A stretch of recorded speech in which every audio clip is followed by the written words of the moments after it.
You're listening to Reading Fightin' Phils Baseball on the R-Phils Radio Network. Now, out to the ballpark with your broadcasters, Bob McCool and Jake Starr.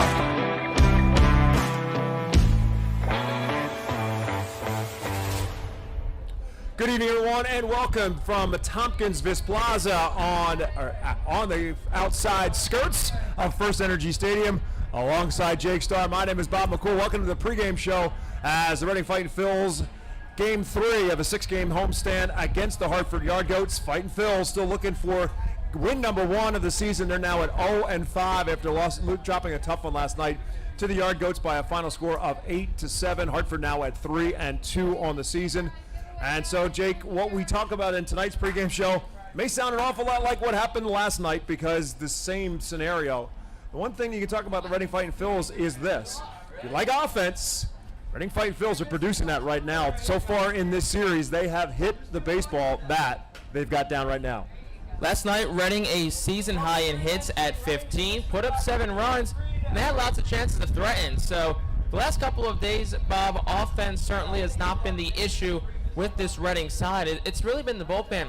They're getting out the early leads. That first inning has been Reading's best inning so far through 5 games this year, but it's been maintaining those leads, and it's been the big innings by the opposition's offense, really middle of the game, later part of the game, that's kind of hampering the R-Phils right now. Yeah, but then you look at the other column that's kind of biting. It seems like it's a Philadelphia Phillies organizational thing because the big club has had similar scenarios over the course of this season and previous seasons, and that's the left on base category. The Fightin' Phils did put 7 across last night, but they left 11 men on base, including in the bottom half of the 9th inning.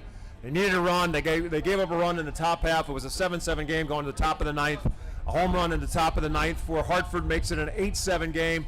Reading gets a couple of guys on. They got runners at the corners, 1 out. They needed a fly ball, at least ties the game up. They need a big hit and couldn't come up with it. And so when it's all said and done, 11 men on base. So the 15 hits is great. The 7 hits is great. 7 runs is great. But on the flip side of it, you still end up with a loss and maybe one more big hit, one more big spot, and you can overcome some of those pitching woes that you have right now. Yeah, that's what it seemed like last night, and that's what it seemed like seemingly all season. Reading's been lacking that one big hit. Now, last night, granted, the De La Cruz single in the 8th to tie it, that was a quote-unquote signature early season moment. That was a big regular season moment that could have almost helped them win the game, but of course the home run given up in the 9th inning, then Reading couldn't score in the 9th. But yeah, they're still looking for that big moment, that signature moment. But what I would really love to see, just for the staff to come out there and dominate, and I know you're going to probably bring this up momentarily, but I'll kind of segue now for us. There's a guy on the mound tonight who definitely has the ability to do it, and Mick Abel. Mick, he struggled last time, didn't get out of the first inning at Richmond, but there's a guy who can kind of be a stopper and get that first win of the season. It's Mick Abel. Yeah, you used the key word for me in that scenario, and that is stopper. In the old days, they used to refer to that, the guy who is a stopper. Why is he called a stopper? It's because he's supposed to stop it if there's a losing streak of any kind. You're bringing out your big gun to get that win when you need it, whether that be a Zach Wheeler in Philadelphia, whether that be a Max Scherzer in New York. Those kind of pitchers, they're referred to in the game of baseball as a stopper. The big gun who, hey, things are going wrong, going a little bit haywire, but can we get a big outing from our number 1 pitcher? And on this staff, there's no question, based on who he is, based on where he is in the prospect listing for the Philadelphia Phillies organization, that guy is Mick Abel. He did not perform very well in his first outing. He didn't get out of the first inning. But this is the kind of game that you'd like to see Mick Abel just kind of rise to another level.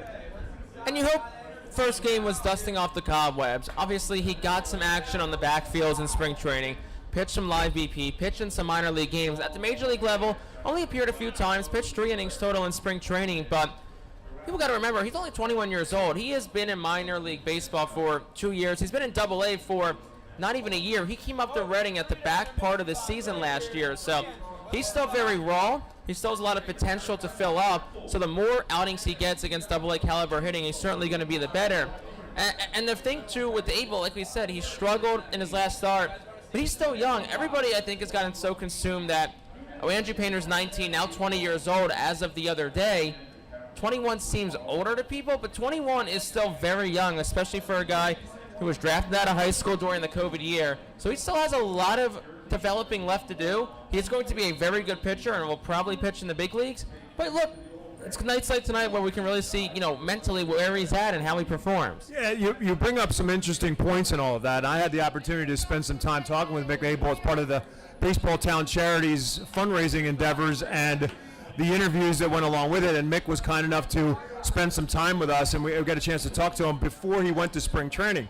And at that point, as you were talking about, the Phillies, some people kind of think the Phillies may have made a mistake, but in the way they went about saying that one of our young pitchers is going to take that spot and putting that much more pressure on an Andrew Painter, on a Mick Abel, on a Griff McGarry to be one of those guys, where it clearly seemed like the guy who was best equipped to get that spot was the guy who ended up getting it, and that's Bailey Falter because of the experience he garnered last year, and let the young guys get some experience in the minor leagues because they are so young.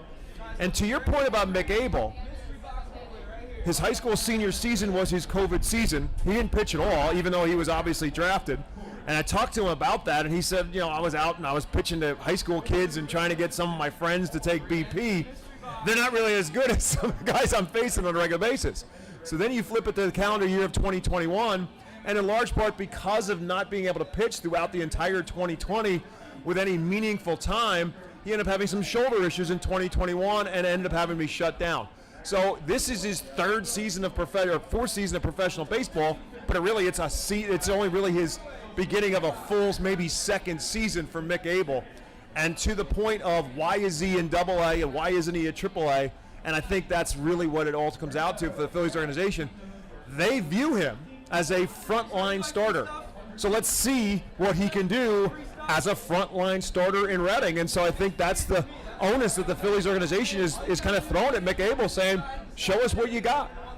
I think tonight's the kind of night, Bob, where we can see that, and I'm excited. I'm excited to see what Mick Abel can do tonight against a really good Hartford lineup that they fit for some power. They've hit a lot of extra base hits the last couple of nights, so tonight's a challenge for Mick Abel, but it's one, personally, I'm really excited to see how he conquers it. We'll find out. It's all part of our night of baseball here in Baseball Town. We're going to take a time out, back with more of our pregame show live from Tompkins Viz Plaza outside FirstEnergy Stadium on the Reading Fightin Phillies Radio Network.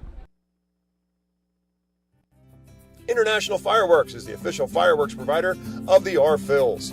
International Fireworks shoots every fireworks show throughout the season, including 8 Mega Blast fireworks shows. International Fireworks also provides the pregame fireworks after the national anthem at each game. International Fireworks has a nearby retail store in Douglasville, Pennsylvania, where you can purchase all of your fireworks. Visit fireworksorus.com for more information about the International Fireworks retail store in Douglasville. Thanks again to International Fireworks, the official fireworks provider of the R-Phils. Star City Boxing, located at 4760 Schuylkill Avenue in Reading, is a 501c3 non-profit boxing gym unlike any other. Our goal is not only to help you be fit, but to be the best outlet for our youth and community. We welcome anyone who wants to improve their way of life, be fit, and box competitively or non-competitively. We work with you to reach your goals in and out of the gym. Stop in and meet our stars today. Check us out and follow us on Facebook, Instagram, and Twitter for upcoming events and happenings. And visit our website today at starcityboxing.org for more information on how to join, volunteer with our youth, or support our efforts in the community. Star City Boxing is a proud continued 2023 R-Phils Fiesta Friday partner. The Penn State Health St. Joseph's 67 Club is the original hospitality area at FirstEnergy Stadium. Conveniently located along the third base side, the 67 Club gives you a front row seat to all the action at the hot corner. The area is safely protected from line drives with a large see-through net. Starting at $34, groups of 20 or more can enjoy a 2.5-hour all-you-can-eat buffet. Children 4 and under are free. Visit rphils.com or call us at 610-370-BALL to reserve your group outing today. To the pregame show on the Reading Fightin Phillies Radio Network. He's Jake Starr. I'm Bob McCool. As we get you set for Game 3 of the 6-game homestand as the Reading Fightin Phils and the Hartford Yard Goats. If you got a chance to either be here last night or listen to the broadcast last night, late innings, there was a little bit of an issue with Johan Rojas, who seems to be trying to get this thing started at the plate. He's had a pretty good series so far for the Phils, starting to look like the leadoff hitter that Reading wants him to be, but then all of a sudden that changed late in the game when he got hit by a pitch. Seems like he's going to be okay. He's in the lineup tonight. Yeah, Rojas leading off today. Talked to Al Padrique this morning. Asked how Johan was doing. He said good.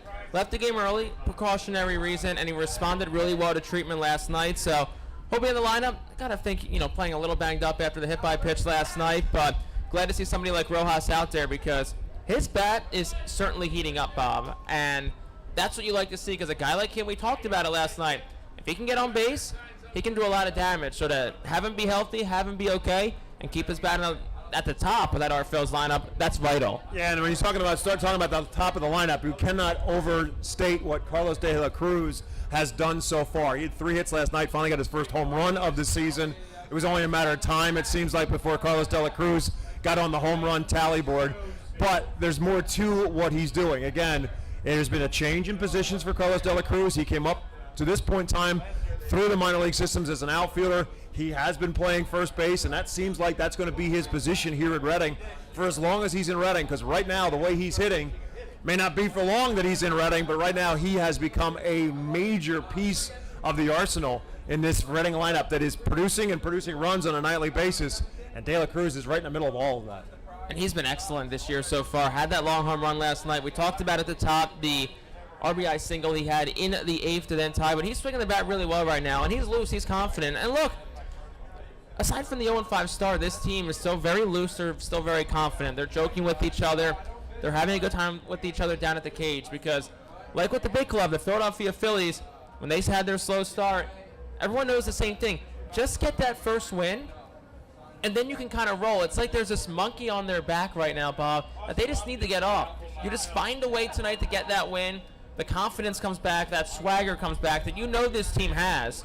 You win one game, let the rest kind of happen. Yeah, their manager, Al Padrique, certainly has a whole lot of confidence in them. He has stated that to us. We had him on this pregame show on opening night, and that was one of the things he said about this team, that he really likes the fight in this team. And you saw that a lot in last night's game because every time they got to the game in a position where they tied it up, Hartford came back and retook the lead, and Reading came right back and tied it back up again, just like they did in the 8th inning to make it a 7-7 game going into the top of the 9th inning.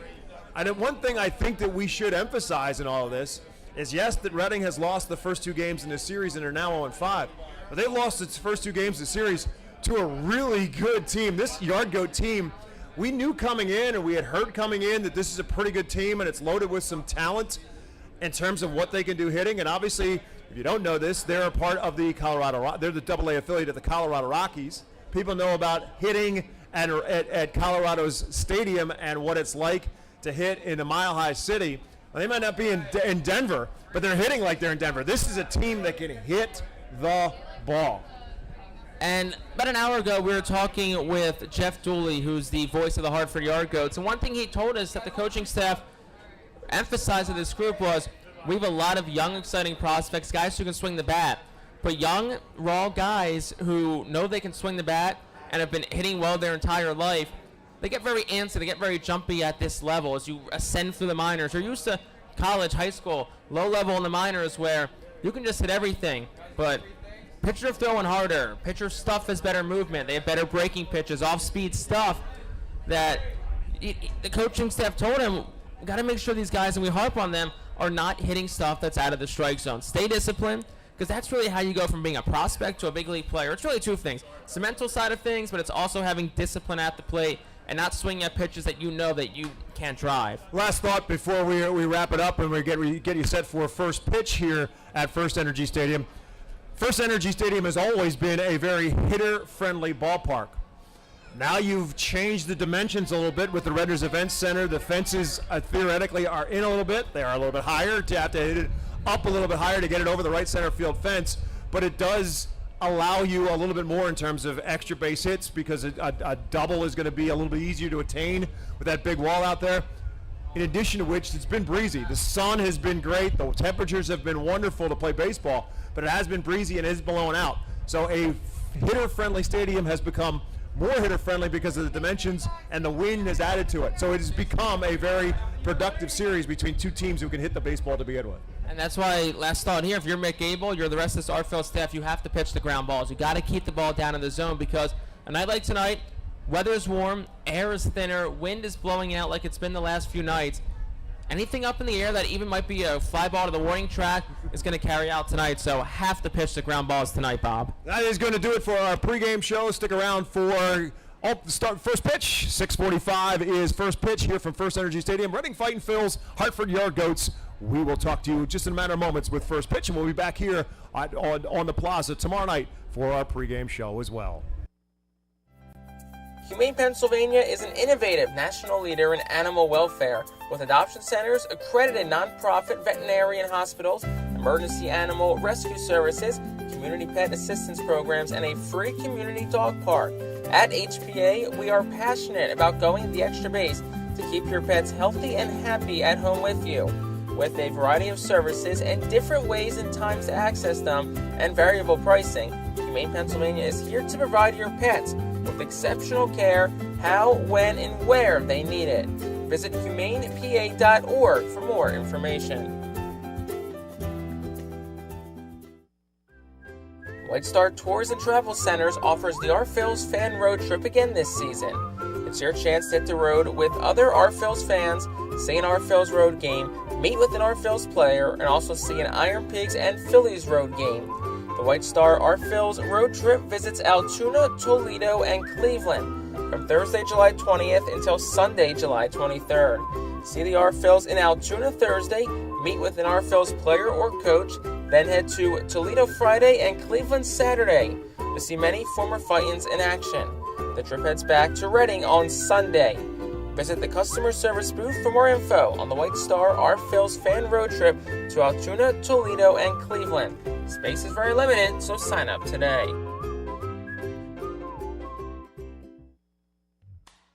Can't make it to the ballpark? The R-Phillies Radio Network has you covered.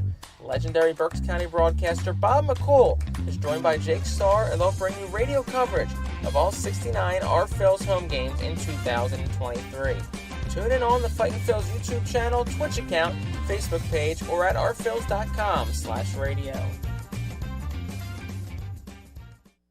The Savage Auto Group Ram Club puts you close to the action on the field, with seating in the front two rows located directly behind the Fightin Phillies bullpen down the right field line. Fans will enjoy terrific waitress service and have counter space for their food and drink. Fans can reserve the area for 36 people or book any amount of tickets. Keep up with everything R-Phillies on social media. Follow us for exclusive content such as highlights, interviews, features, and much more.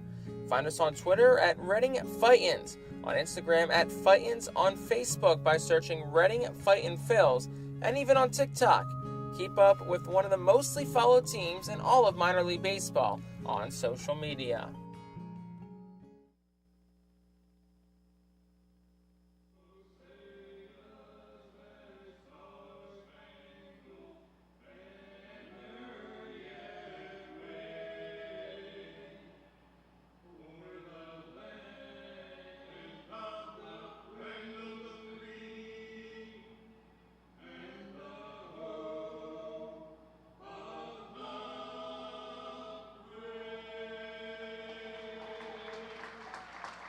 The Cold Cracker Barbershop Quartet performing the national anthem here at FirstEnergy Stadium. Another sun-splashed evening for baseball here in Baseball Town. Alongside my broadcast partner Jake Starr, my name is Bob McCool. Good evening, everyone, and welcome Game 3 of a 6-game homestand for the Reading Keystones. That's right, tonight is Throwback Thursday, and so the Fightin Phillies become the Reading Keystones, a throwback to a team that played here out in Laurels Park back in the 1920s when they were then a Chicago Cubs affiliate. Right, Reading Fightin Phillies are the Reading Keystones on a Throwback Thursday. Right now, they're trying to throw back to when they could win some baseball games. They're off to an 0-5 start, unfortunately, and the Hartford Yard Goats are now at 3-2. Time for us to take a look at our starting lineups, brought to you by Golden Oaks Landscaping. For the Hartford Yard Goats, Vladimir Restituyo again in the leadoff spot. He has been a thorn in the side of the Fightin' Phils in this series. He's leading off and playing center field. Batting in the 2-hole is Zach Bean. In right field, batting third is Hunter Goodman, who went yard twice last night. He's at the designated hitter spot. Batting fourth, back in the cleanup spot, is Grant Levine. Batting fifth is Warning Burnable. He's at third base. Colin Thompson, he's in left field tonight. Julio Carrera's back at shortstop. Brett Boswell moves it from left field last night to second base tonight. And behind the plate tonight for the first start of the series for him is Roniker Palma. And, of course, they will be facing one of the stars in the Philadelphia Phillies organization, their number 2 overall prospect, Jake Starr. Mick Abel gets his home debut and hoping to whitewash his season debut. Abel, who struggled last Saturday, only 2/3 of an inning at Richmond. Walked 4, gave up 2 earned runs, just 1 hit. Key tonight is just going to be command for Abel, who was excellent between Jersey Shore and Reading last year in total of 3.90 ERA. Did go 8-11 with 23 starts, 108 1/3 innings pitched, 94 hits allowed.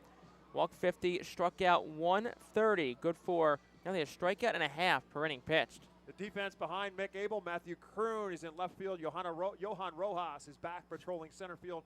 Baron Radcliffe is in right. Carlos De La Cruz at first. Cam Cannon gets the start at second base tonight. Pedro Martinez at short. McCarthy Tatum at third. Max McDowell, the veteran catcher, behind the plate for Mick Abel. And first pitch is a 98-mile-per-hour fastball that's a bit outside of the strike zone. Ball 1. And Abel quickly working right back with a 1-0 and back with a fastball that Restituyo cannot catch up to. And now it's 1 ball and 1 strike to Vladimir Restituyo, hitting .450 now on the season, thanks to a 6-for-10 series so far. Shows bunt, pulls the bat back, and Abel, again with the fastball, this time at 99 on the radar gun, misses up high. And so he falls behind the leadoff hitter, 2 balls and a strike. 2-1 pitch popped up in the shallow right field area. Cam Cannon will give away for Baron Radcliffe. Battles the sun and makes the catch. 1 up, 1 down here in the first inning. It's got to feel good for Abel. Get a couple of strikes. Gets an early out. Also, what another beautiful night for baseball, Bob. First pitch temperature, 83 degrees. Not a cloud in the sky. That weather report thanks to our friends at EPA-WA. Running weather forecasts, private and public, in Pennsylvania, New Jersey, Delaware, and northern Maryland. Wind, again, blowing out here about 8 to 12 miles an hour, but the first 2 games of this series, it was definitely blowing out to right center. Today, kind of blowing out to right center, and every once in a while you look at the flag and it looks like it's blowing out straight beyond the scoreboard, so maybe to center field as well tonight. Main thing is, wind's blowing out. This one fisted towards second. Cam Cannon up with it on a couple of hops, and he will flip and easily retire Zach Bean. 2 up, 2 down for Mick Abel here in the first. Got to feel good for Abel. Like I said, getting some quick at-bats and quick outs. That's what you like. Pitching to contact. Guy like Abel, a lot of times you might think, oh, I can throw 99. Let me just blow it by them. Nah, sometimes just want to pitch to contact. Yeah, and threw 33 pitches and only got it through 2/3 of an inning in the opening weekend in Richmond. 4 walks in the process. This one fouled out of play by Hunter Goodman. He's at .368 coming in on the season. 2 doubles, 3 home runs, and 2 of those home runs came last night, where he had 2 home runs and 3 RBIs. He's now got 6 RBIs on the season. He is a very powerful hitter. Hit 36 home runs combined in 3 levels last year, playing at Fresno, the single-A club, the high Class A Spokane, and then eventually here with the Hartford Yard Goats. Played the last 12 season with the Goats and hit 2 more home runs at Double-A. This one is fouled out of play and down the right field line. So Abel ahead of Hunter Goodman now, 1 ball and 2 strikes. That last pitch clocked at 100 from Mick Abel. Fastball is definitely a plus pitch for Mick Abel. So too is his slider. We have not seen that as of yet. With an 0-2 count.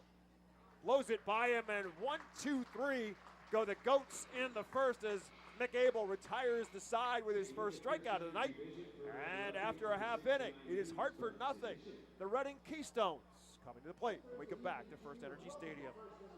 Gear up for Fightin' Phil season. Visit the Brentwood Industries Fightin' Phil's team store at FirstEnergy Stadium or check out our online store 24 hours a day, 7 days a week at rphils.com/shop. We have a wide variety of Fightin' Phil's hats, t-shirts, kids apparel, and more. Looking for something new? Check out our latest selections of Los Luchadores de Reading and Reading Hot Dogs gear, plus throwback black R-Train R-Phil's attire. Root for your Fightins in style. Stop by the Brentwood Industries Fightins team store or rphils.com/shop.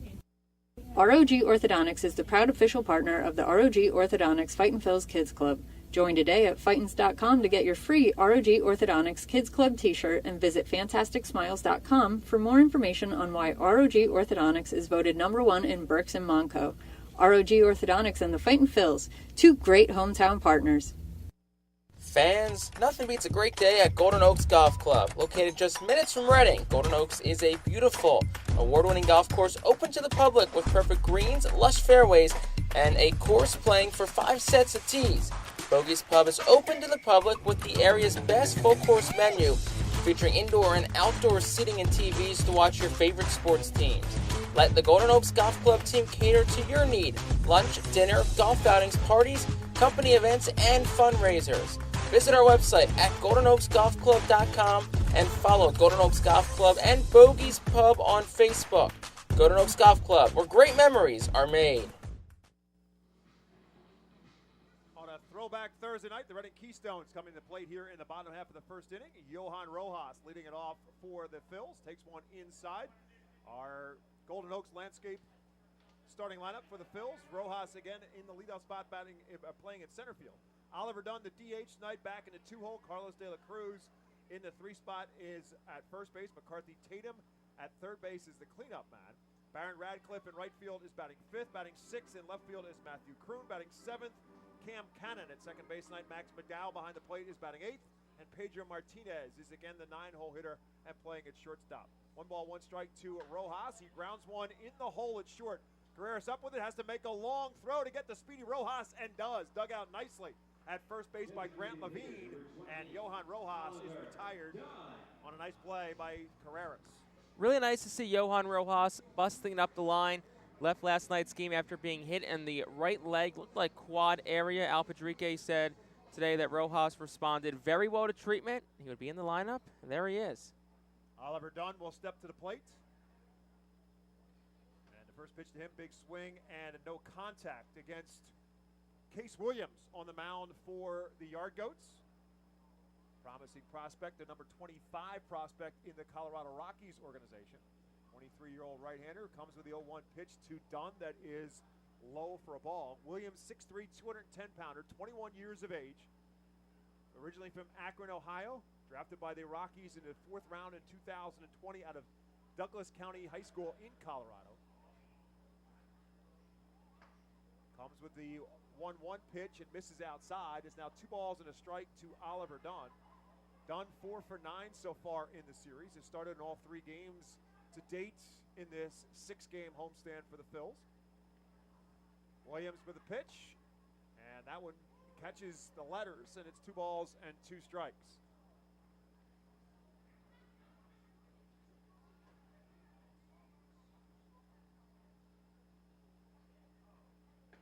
Tries to check his swing, doesn't matter, it's a call. Strike 3, Oliver Dunn becomes the first strikeout victim for Case Williams. 2 outs now here in the first. Today's Our Phil's Team Leaders is brought to you by Cross Country Mortgage Loan Officer Johanna Arias. And that would be Carlos De La Cruz, who pretty much leads the Phils in just about every category, and especially in batting average at .389. That's today's Cross Country Mortgage Loan Officer Johanna Arias, Our Phil's Team Leader. Contact Johanna today at 484-554-9969 or via email at johanna.arias at myccmortgage.com. De La Cruz takes the first pitch from Williams for a called strike. Williams right back with the 0-1 pitch. That one just misses outside, and it's 1 ball and 1 strike to De La Cruz, who had 3 more hits last night.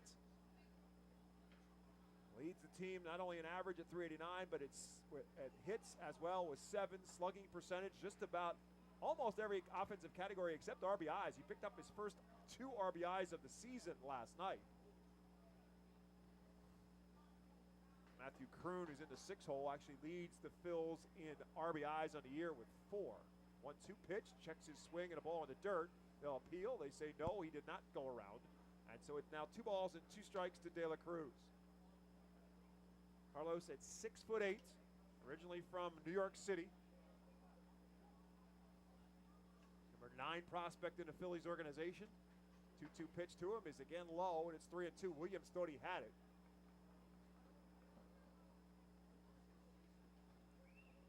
Case Williams might not understand that low to Carlos De La Cruz is a strike to most hitters.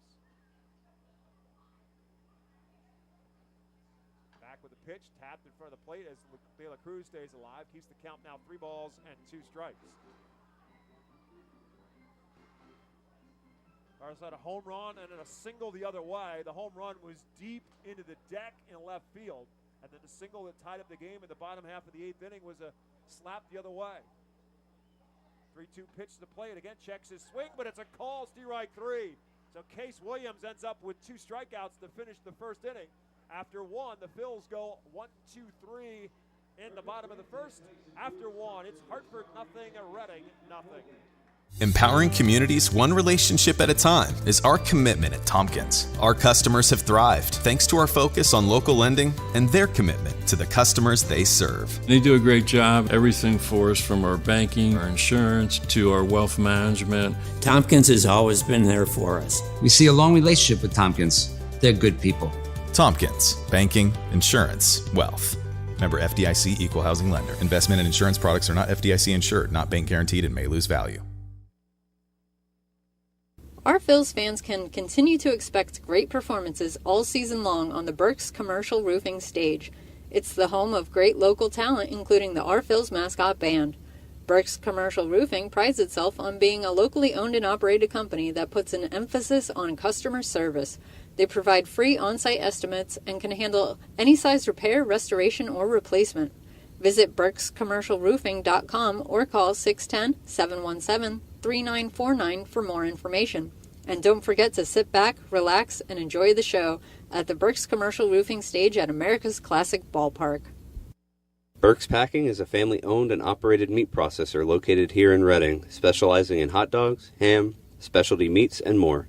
Burke's Packing provides America's Classic Ballpark with quality products, including the highly acclaimed flat-top grilled hot dog. Join us for Burke's Packing Sunday Family Fun Days at Sunday home games all season long at FirstEnergy Stadium. We head to the top half of the second inning. Throwback Thursday night here at FirstEnergy Stadium. The Reading Keystones is the alternate uniform the Reading Fightin' Phils will be wearing throughout the season on Thursday nights and some select Tuesdays. They wore them on opening night as well. Some pretty cool merchandise in the Brentwood team store as well for sale with the old Reading Keystone logo on it. Grant Levine will lead it off against Mick Abel, who swings at the first pitch, and Levine fouls it out of play. It'll be Levine, Burnable, and Colin Simpson in the order for Hartford in this inning. 4 left-handed hitters in Kristen Orfio's lineup tonight facing Abel. This one inside to Levine, who started in Tuesday's series opener at first base, had the night off last night. Went 1 for 5 in Tuesday's opener. This one just a bit inside, and now Abel falls behind, 2 balls and a strike. And Mick Abel, the number 1 draft pick for the Phillies in 2020 at a Jesuit high school in Oregon. Still makes his home in the offseason in Oregon. 2-1 pitch to him. Again, trying to catch that inside corner. This time he does. Levine didn't think so. 2 balls and 2 strikes.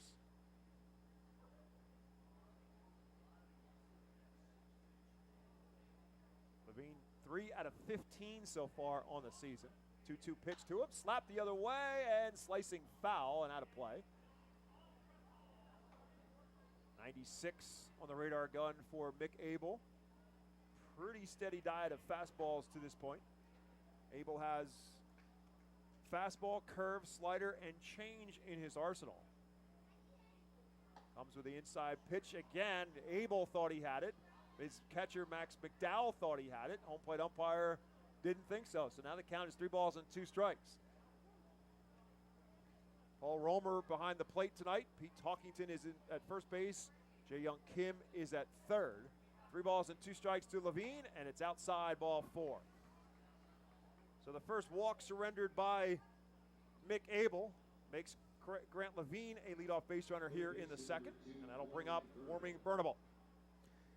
And look, yes, Abel lost that last batter in Levine, but big key here is how's he going to bounce back? How does he do after giving up that free pass after he struggled with his commander last week? And not only did he walk 4, but 2 of those 4 walks were with the bases loaded. And the final one is when Al Padrique and the coaching staff decided to take him out. This one's ripped into left field. Is it fair? Is it foul? And it looks like it hooked foul. Home run distance as it reached the deck out in left field, but just hooked foul off the bat of Warming Burnable. So Abel, again, throwing pretty much fastballs so far, and Burnable came up looking first pitch fastball, and he was all over it. Fortunately for the Phils, it hooked foul onto the deck. That's one, Bob, where you take a sigh of relief as Abel. You made a mistake. Now this is where you bounce back. Grant Levine takes his lead off at first.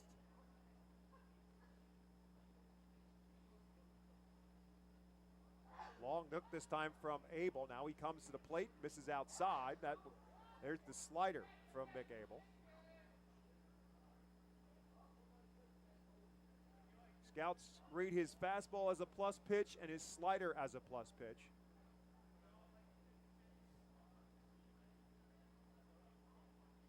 One pitch comes up empty, does Burnable as he cannot catch up to the 98-mile high cheese from Mick Abel. Now he's ahead in the count, 1 ball and 2 strikes.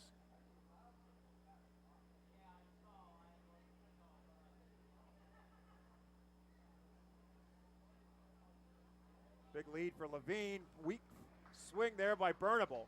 So as on as the fastball as he was to start, he cannot catch up with the off-speed pitch from Mick Abel as Abel gets his second strikeout. Burnable, a strikeout victim, and the first out here in the second. That's good work by Abel, mixing in that off-speed stuff to Burnable, who can be a good hitter, and nice job there by Abel. That'll bring up Colin Simpson. Simpson playing in left field tonight. Big swing, no contact for Simpson. He was 0 for 4 in last night's game, which he was the designated hitter for the Yard Goats. Grant Levine, the runner at first base, he walked. 1 out, top half of the second inning. Abel misses outside. Now it's 1 ball and 1 strike. Simpson, 5'7", 228 pounds, 26-year-old. Originally from Edmond, Oklahoma. Played his college baseball at Oklahoma State. Big lead for Levine, and he's taken off on the pitch. No contact. Throw down is not in time. He slid off the bag, but got the hand back. Be a stolen base for Grant Levine. He almost had not a walking lead, but a running lead as Abel kind of lost track of the base runner. He did get the strike on the play as Simpson comes up empty, but Levine now in scoring position after the stolen base. McDowell had no shot to get Grant Levine on that steal. First stolen base of the year for Levine. Just an excellent jump. He was almost timing it up with the pitch clock, too. Saw it ticking down. Knew Abel had to go and just had a great jump. So now it's 1 ball and 2 strikes to Simpson. Again, trying to get him to chase up high, but too high. It's now 2 balls and 2 strikes. Last year in Spokane, at 95 games, Colin Simpson, a 300 hitter, 17 home runs, and 60 RBIs, had a 900 OPS. So this is another of the players with this Yard Goat team that can swing the bat. He's in a 2-2 count right now. Abel again trying to go up high. When he has missed, he's missed too high. Now the count is full. A lot of times when you're missing up, especially arm side like Abel has been tonight, a lot of that's just rushing the delivery a little bit. Just has to slow down those mechanics, let the arm catch up to the rest of the body. 3-2 pitch now coming to the plate, and again up high, ball 4. So the second walk surrendered in the inning. Puts now runners at first and second with 1 out for Julio Carreras. This is where someone like Abel, 21 years old, You want to see kind of what he's got here. Mentally, how does he respond to issuing a couple of walks this inning? Let's see how he attacks Carreras. Bottom 3 of the lineup, so don't be afraid to attack here. Carreras only 2 for 8 in the series, but they've both been home runs. And they've both been big home runs. And the first pitch to him just misses a little bit outside on that slider.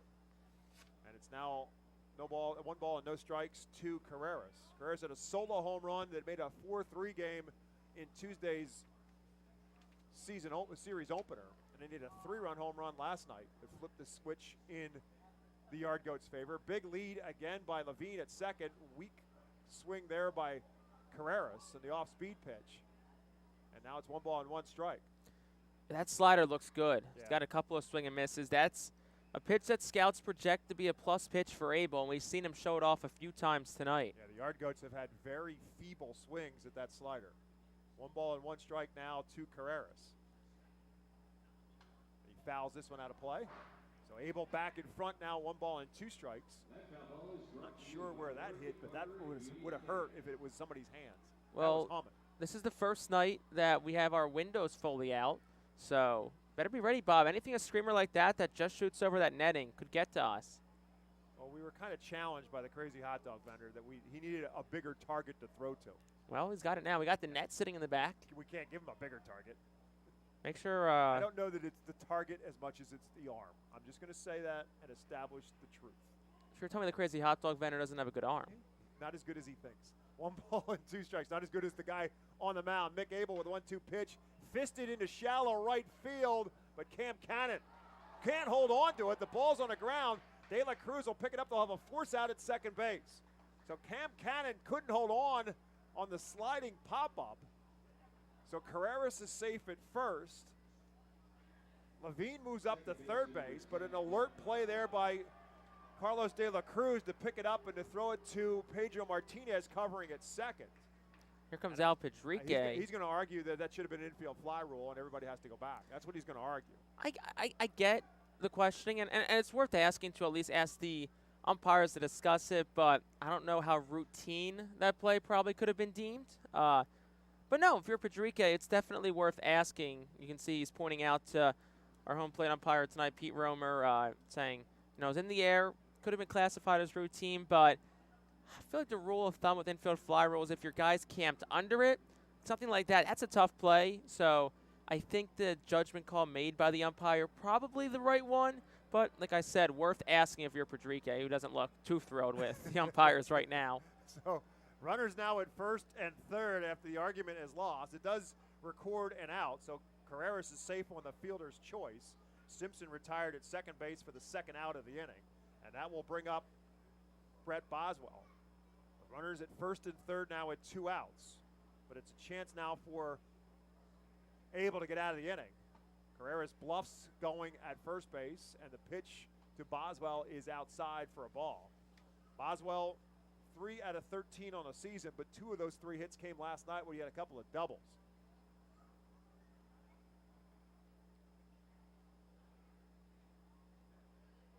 Pickoff attempt, and you almost can't throw it over the head of Carlos De La Cruz. It was lucky you have a 6'8" first baseman there. That one probably thrown at about 7'5". And with that wingspan of De La Cruz, he was able to haul it in. I'm telling you, there's people who are wondering why he's playing first base, and I'm sitting here going, why isn't he playing first base? He is a tremendous target to throw to. Pitch to plate is lifted into left field and slicing foul and out of play. So count now 1 ball and 1 strike to Brett Boswell. If you're an infielder and you have any semblance of a throw, it's a great comfort feeling to see a target as big as Carlos De La Cruz at first base.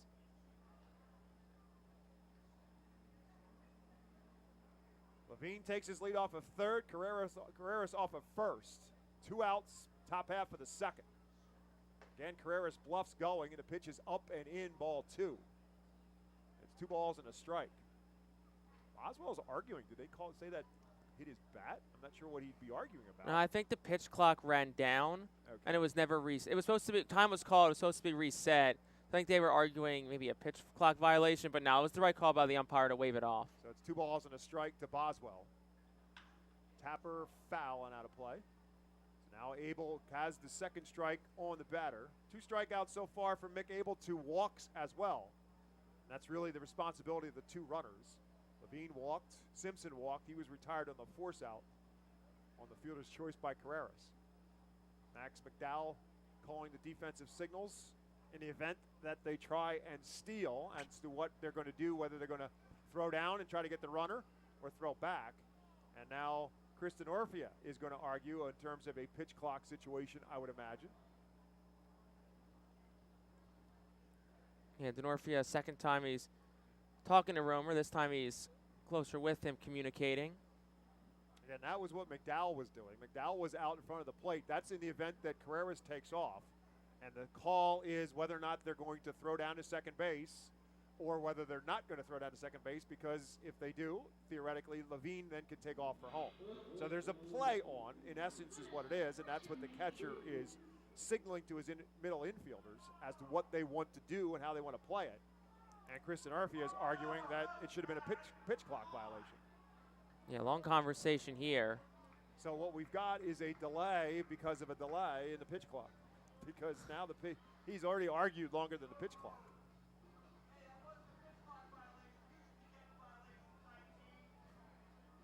Fans obviously not too happy with Denorfia. It looks like it's been resolved, and Abel's going to look to try to escape this inning. So 2 balls and 2 strikes. Again, in minor league baseball this year, it's 14 with the bases empty. 18, with the bases empty, 14 with runners on base. Pitch to plate is up high, and again, the count is full. So runner from first in. Carreras will be off on the pitch. So anything in the gap likely scores 2. Taylor Lehman also getting loose in the Phillies bullpen. Very, very loosely, not pitching quite yet. Carreras does take off. Big swing and comes up empty. And for the second straight inning, Mick Abel ends it with a strikeout and limits no damage for the Yard Goats. After an inning and a half, it is Hartford nothing, Reading nothing. Back on the Reading Fightin' Phil's radio network and on Bally Sports as well. Cornwall Manor is an active senior living community on a 190-acre wooded campus in Cornwall, Lebanon County. The community offers independence and opportunities for wellness and fitness, as well as educational and musical programs, and the peace of mind of having convenient health care on site. Cornwall Manor offers a range of residential choices from apartments to homes. Prospective residents are welcome to visit us for lunch and have a chance to learn more about the community. More information is available online at cornwallmanor.org. Cornwall Manor, celebrating 70 years of senior living. Star City Boxing, located at 4760 Schuylkill Avenue in Reading, is a 501c3 non-profit boxing gym unlike any other. Our goal is not only to help you be fit, but to be the best outlet for our youth and community. We welcome anyone who wants to improve their way of life, be fit, and box competitively or non-competitively. We work with you to reach your goals in and out of the gym. Stop in and meet our stars today. Check us out and follow us on Facebook, Instagram, and Twitter for upcoming events and happenings. And visit our website today at starcityboxing.org for more information on how to join, volunteer with our youth, or support our efforts in the community. Star City Boxing is a proud continued 2023 Phillies Fiesta Friday partner. The Reading Fightin' Phillies are proud to partner with Berks County Mental Health and Disabilities Program. Together, we are striking out the stigma in order to raise community awareness about mental illness and suicide prevention with 3 simple words. Are you okay? The help is to begin a conversation to show Berks County that we care. Suicide hurts and affects everyone, but help is here. We head to the bottom half of the second inning, and the bottom half of the second inning is presented to you by Cornwall Manor, an active senior living not-for-profit community in scenic Cornwall, Pennsylvania, outside of Lebanon, PA. As McCarthy Tatum will lead it off for the Reading Keystone, swings at the first pitch, lifts it into right field. Zach Veen fighting the breeze and will squeeze it for out number 1. 1 pitch, 1 out here in the bottom half of the second inning. Alongside Jake Starr, my name is Bob McCool. You're listening to the Reading Keystones as they battle here on a throwback Thursday night against the Hartford Yard Goats, game 3 of a 6-game stand. As bad as it's been for the Phils, theoretically, Jake, they can still win this series. All they got to do is win the next 4, and they can still win the series. They won 4 games to 2 against Hartford here last year. Who said history can't repeat itself? So 1 down for Big Baron Radcliffe. Baron 267 on the season. has a home run and an RBI, and it was a bomb on Tuesday night, out, up, and over the Redner's Event Center.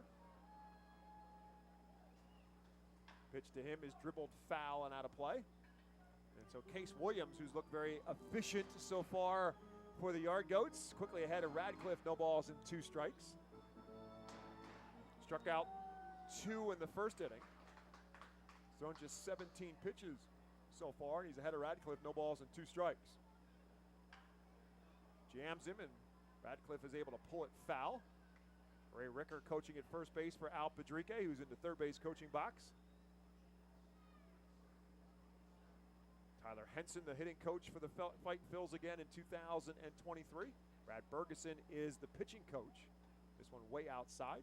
Tyler Henson will join us on the pregame show out on the Tompkins-Vitz Plaza on Saturday night here at FirstEnergy Stadium. First pitch is scheduled for 5:15 on Saturday. And big swing, no contact for Radcliffe. Third strikeout for Case Williams. 2 down here in the second. Williams retired 5 straight R-Phils, 3 of the 5 via the strikeout. See if the R-Phils can generate some sort of a 2-out rally here. Here comes Matthew Kroon, 294 hitter on the year, leads the team in RBIs with 4. As he bats with 1 out here in the bottom half of the second inning. First pitch from Williams is up high, ball 1. Case Williams, as I mentioned, was drafted by the Colorado Rockies in the 4th round in 2020, then traded later on in that fall to the Cincinnati Reds, and then traded back to the Rockies in July of 2021. So first the Rockies drafted him, then they traded him, and then they traded back for him, and they trade for Michael Givens, who's a relief pitcher for the Rockies, and they traded him to the Reds to get Williams back. Fastball in the low 90s. Has a curve, a slider, and a changeup. The fastball and the curve are his 2 best pitches. That 96-mile-an-hour fastball misses. Kroon's ahead, 2 balls and no strikes. This one lifted up and foul and out of play, and now it's 2 balls and a strike. Last year at Fresno, Case Williams had 16 starts, went 9-2, 89 2/3 innings. He struck out 90, walked 34. He got a promotion to High A Spokane, made 6 starts there, and then a final start in Hartford. So 3 levels last year for the young right-hander. This one's up high, and Matthew Kroon is a base runner, the first base runner for the Keystones here in the bottom half of the second inning, as Matthew Kroon draws the first walk surrendered by Williams. Sometimes you just got to get that first one on, and Kroon works the walk. Now you bring Cam Cannon up. First time he's played in a couple days. See how he looks. Came in as a pinch runner last night when Rojas got hit by the pitch, and then stayed in but did not bat in the game last night. Just 1 out of 5 so far on the season. Swings at the first pitch, comes up empty. The 93-mile-an-hour fastball. There's a big swing there from Cam Cannon, the infielder from Glendale, Arizona. Just 1 for 5 on the season so far.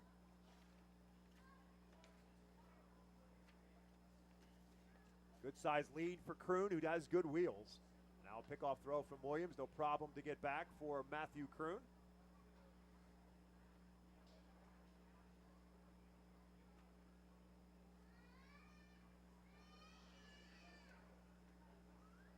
Pitch to plate, lifted into center field. Restituyo has it in his sights, and he will squeeze it for the 3rd and final out.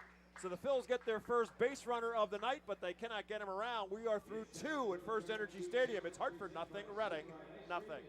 Cornwall Manor is an active senior living community on a 190-acre wooded campus in Cornwall, Lebanon County. The community offers independence and opportunities for wellness and fitness, as well as educational and musical programs, and the peace of mind of having convenient health care on site. Cornwall Manor offers a range of residential choices from apartments to homes. Prospective residents are welcome to visit us for lunch and have a chance to learn more about the community. More information is available online at cornwallmanor.org. Cornwall Manor, celebrating 70 years of senior living. The Fightin Phils know who to call for trash and recycling services. A proven winner, J.P. Mascaro & Sons. The industry leader for over 50 years. Trust the familiar Mascaro Blue Elephant to provide dependable, quality service for your home or business. That's J.P. Mascaro & Sons, one of the top companies in its industry. Trash and recycling services for home, business, and industry. We are hiring and have open positions in Berks County. Check our website for open positions at jpmascaro.com or call 1-888-MASCARO. JP Mascaro and Sons, ready to serve you. Every time you grab an ice-cold 20-ounce Pepsi, you'll find a Pepsi emoji on the side of the bottle. So while the Pepsi delivers this, the Pepsi emoji delivers this. Ooh.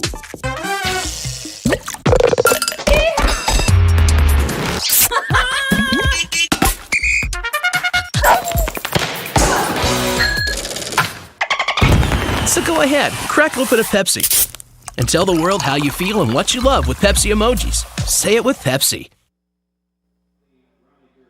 The Phils are excited to bring you Fightin's Baseball live from the comfort of your own home. If you're listening to this now, you're probably doing so either on YouTube, Facebook, or Twitch. Thanks for tuning in, and feel free to check out ourphils.com/pressbox for all things Fightin' Phils alongside Jake Starr. My name is Bob McCool. We'll have it for you tonight. We'll have it for you every game of this homestand. And again, we'll be out on the plaza for our pregame show when the gates open up.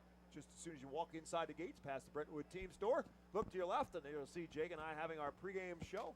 Again, Tyler Henson, the Phil's hitting coach, is scheduled to be our guest on Saturday night as the Hartford Goats come to the plate here in the top half of the third inning. Radiger Palma getting his first start behind the plate for the Yard Goats in this series. He's the backup behind one of the top prospects in the Rockies organization in Drew Romo. And Palma, 2 balls and a strike to him leading off. He has, in the one game that he's played so far for the Goats, is 2 out of 5. This pitch is right there for a called strike with the 98-mile-an-hour gas from Abel. And now the count is 2 balls and 2 strikes. So Abel over the 40 pitch mark, now at 41 so far on the night. Right back with the pitch that he thought caught the outside corner, but the home plate umpire had a different idea. Now the count is full. 9-man at the plate, hasn't played in a couple of days. Just attack him with your fastball. He does, and he lifts it down the right field line. Baron Radcliffe will give it chase into the Phil's bullpen and make the catch. Tough catch for the right fielder because you know you're kind of working your way through potentially an obstacle course with that bullpen down there, and you're not quite sure what you might be tracking over the top of. But Radcliffe is able to make that catch in foul territory for out number 1 here in the third. That will not be an issue, Jake, in 2024. Bullpens moving to the outfield. Won't have any bullpens down the line after this year. It'll be very much kind of like what you see at Citizens Bank Park in terms of the bullpen, a 2-tiered bullpen that will be out right now where the scoreboard is here at FirstEnergy Stadium. The scoreboard will get moved a little bit to the left to make room for the bullpen, as the entire project that includes the Redner's Event Center will be finished, hopefully as early as possible in the season in 2024. Do you remember 2007? I think it was the same series around the summer at the Chicago Cubs, and both Michael Bourne and I think Shane Victorino both got injured on that on-field bullpen in the same series. Like I said, it's a very dangerous ground because obviously there's a mound down there for you to warm up on, and you're, as an outfielder, chasing the ball and keeping your eye on the ball. You don't know what you might be running over as you're chasing after the ball, as Lester Tuyo chases a slider from Mick Abel that he cannot catch up to. Strikeout number 4 for Mick Abel, 2 outs here in the third. It's weird. It's been guys like Restituyo, the top of this order. I don't want to speak too soon, but Abel's looked better against those top guys than he has against the guys in the bottom of the order.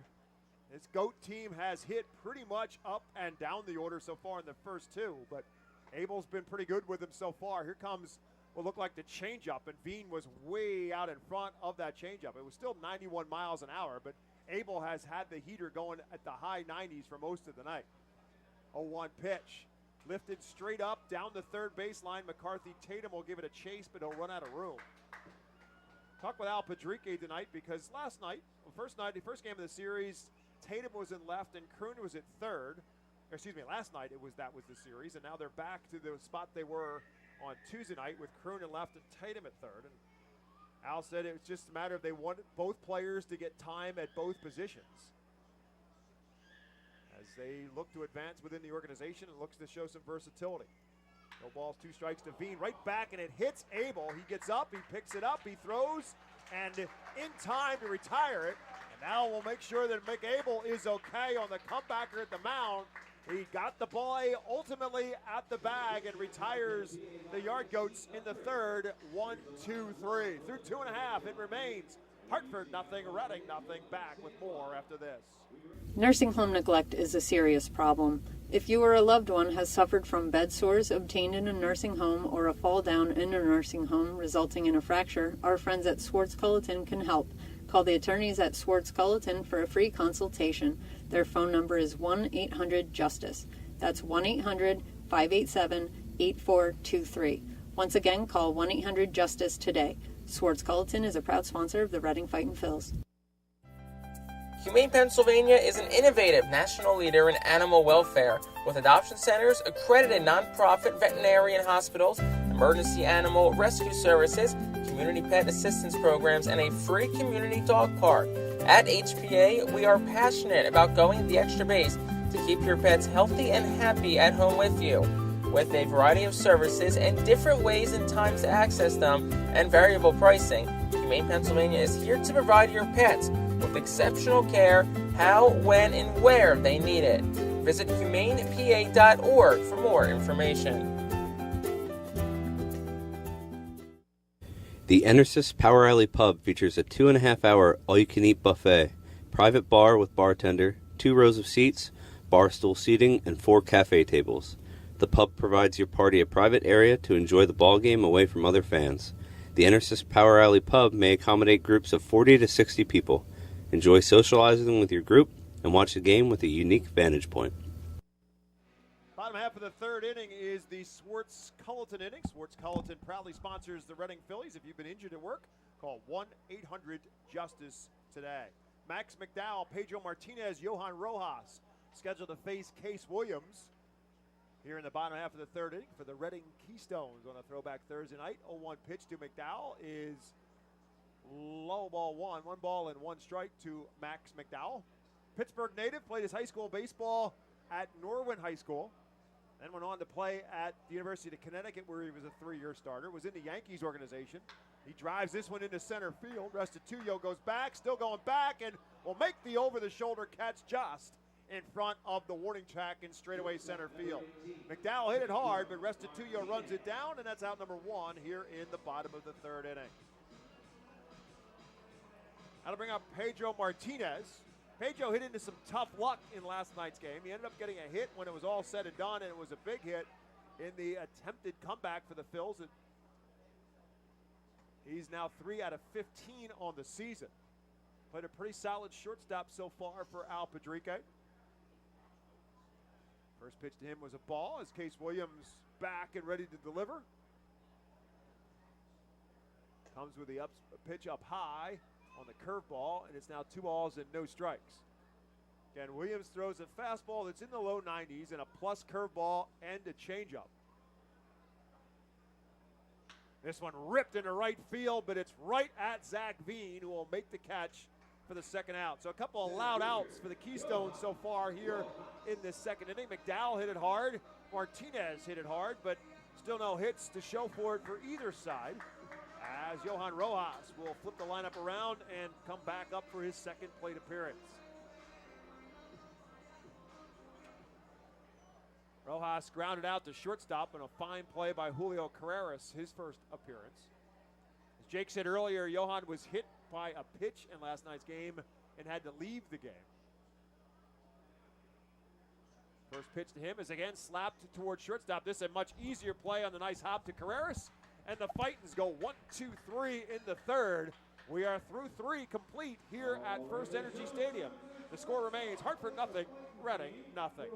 Nursing home neglect is a serious problem. If you or a loved one has suffered from bed sores obtained in a nursing home or a fall down in a nursing home resulting in a fracture, our friends at Swartz Culleton can help. Call the attorneys at Swartz Culleton for a free consultation. Their phone number is 1-800-JUSTICE. That's 1-800-587-8423. Once again, call 1-800-JUSTICE today. Swartz Culleton is a proud sponsor of the Reading Fightin' Phils. Are you looking for a reliable food distributor to meet all your culinary needs? Look no further than our trusted team at Feaser's Food Distributors. For over 120 years, our products have been sourced from the best farms and suppliers, ensuring that you get the best ingredients for your restaurant or organization. From fresh produce to premium meats, Feaser's supplies everything but the appetite. Visit Feasers.com today to experience the difference in working with a top-tier, family-owned food distributor. Feaser's, your partner for success in the kitchen. Looking for a fast and hassle-free way to get your snacks and non-perishable groceries? Look no further than FeasersDirect.com. With just a few clicks, discover the convenience of having your culinary essentials ready for a pickup at our headquarters in Harrisburg. The Reading Fightin' Phils are pleased to present you with their classic game program, all electronically. This program has information on the coaching staff, player roster, and front office staff. It also includes feature stories and alumni reports on all of your favorite guys who spent time in Baseball Town. Visit rphils.com/programs to check it out. First two games of this series have been a slugfest. So far, through 3 innings, it's a pitcher's duel. And it's time for Jake Starr to take over the play-by-play here in the top half of the 4th inning. Thank you very much, Bob. Maybe I'll bring some offense with me, but we will see. Save it for the bottom of the 3rd, Jake. That's true. Top of the 4th, that is, our Phils and Hartford tied at 0. Abel's first pitch home misses just inside for a ball to Hunter Goodman, who bats from the right side. Goodman 0 for 1 tonight. 51 pitches now for Abel. Curious to see how they were going to respond after the comebacker that hit him in the leg at the end. They did have some early activity when he had some trouble in the 2nd inning. Next pitch is fanned on a miss, an off-speed pitch from Abel to Goodman. So counts 1-1, top half of the 4th inning. Abel got through the 1st and the 3rd pretty seamlessly. Sent Hartford down 1-2-3. Did struggle a bit in the 2nd, but there was no harm done. Here's the pitch. That one lined towards right. Ratcliffe towards his right. Reads it and makes the catch for the first out of the inning. That'll bring Grant Levine to the plate. Is Abel, and on the other side, for Hartford as well, Williams yet to allow a hit. Only base runners have been a couple walks by Abel and a fielder's choice, and a walk to Matthew Kroon by Case Williams. I asked Brad Bergeson, the pitching coach for the Fightins, whether or not he thought that Mick Abel had gotten squeezed a little bit in his pitching in Richmond. He said, well, there's always things where you think that maybe it might have been a different call, but he really wasn't going to lay blame on that. He said it just was a night where Mick just really didn't have much of anything working for him. And tonight has been a much better version of Mick Abel. Ball and then a swinging strike evens up the count at 1 apiece to Grant Levine, who was one of the 2-yard goats who walked back in the 2nd. Here's the pitch. Down low for a ball. McDowell scoops it. Counts 2-1. So McDowell gets the start behind home plate tonight. McDowell, Iser, and Cody Roberts, the trio of catchers. It's mostly been McDowell and Roberts. Iser's gotten 1 start last weekend in Richmond. 2-1 from Abel. Gets the outside corner for a called strike. 2-2. Fastball that clocks at 96. Mick Abel's been sitting upper 90s tonight. Has touched 100 a couple of times in this ball game. 2-2. Off-speed pitch. Floated towards center. That'll drop in front of Rojas. Take a couple of hops to him for a base hit. So Grant Levine on base for the 2nd time. The first base runner to record a hit for either side tonight.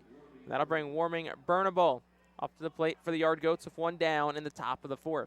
We'll see how they attack Burnable here. They made him look, he was all over first pitch fastball the first time and just hooked it foul under the deck in left field. And then they made him look really off stride with some off-speed pitches.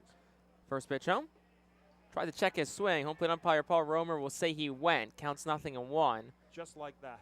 That's exactly what he looked like in the first. Kind of indecisive swings with the off-speed pitch on the slider from Mick Abel. That slider has looked really good tonight. Here's the 0-1.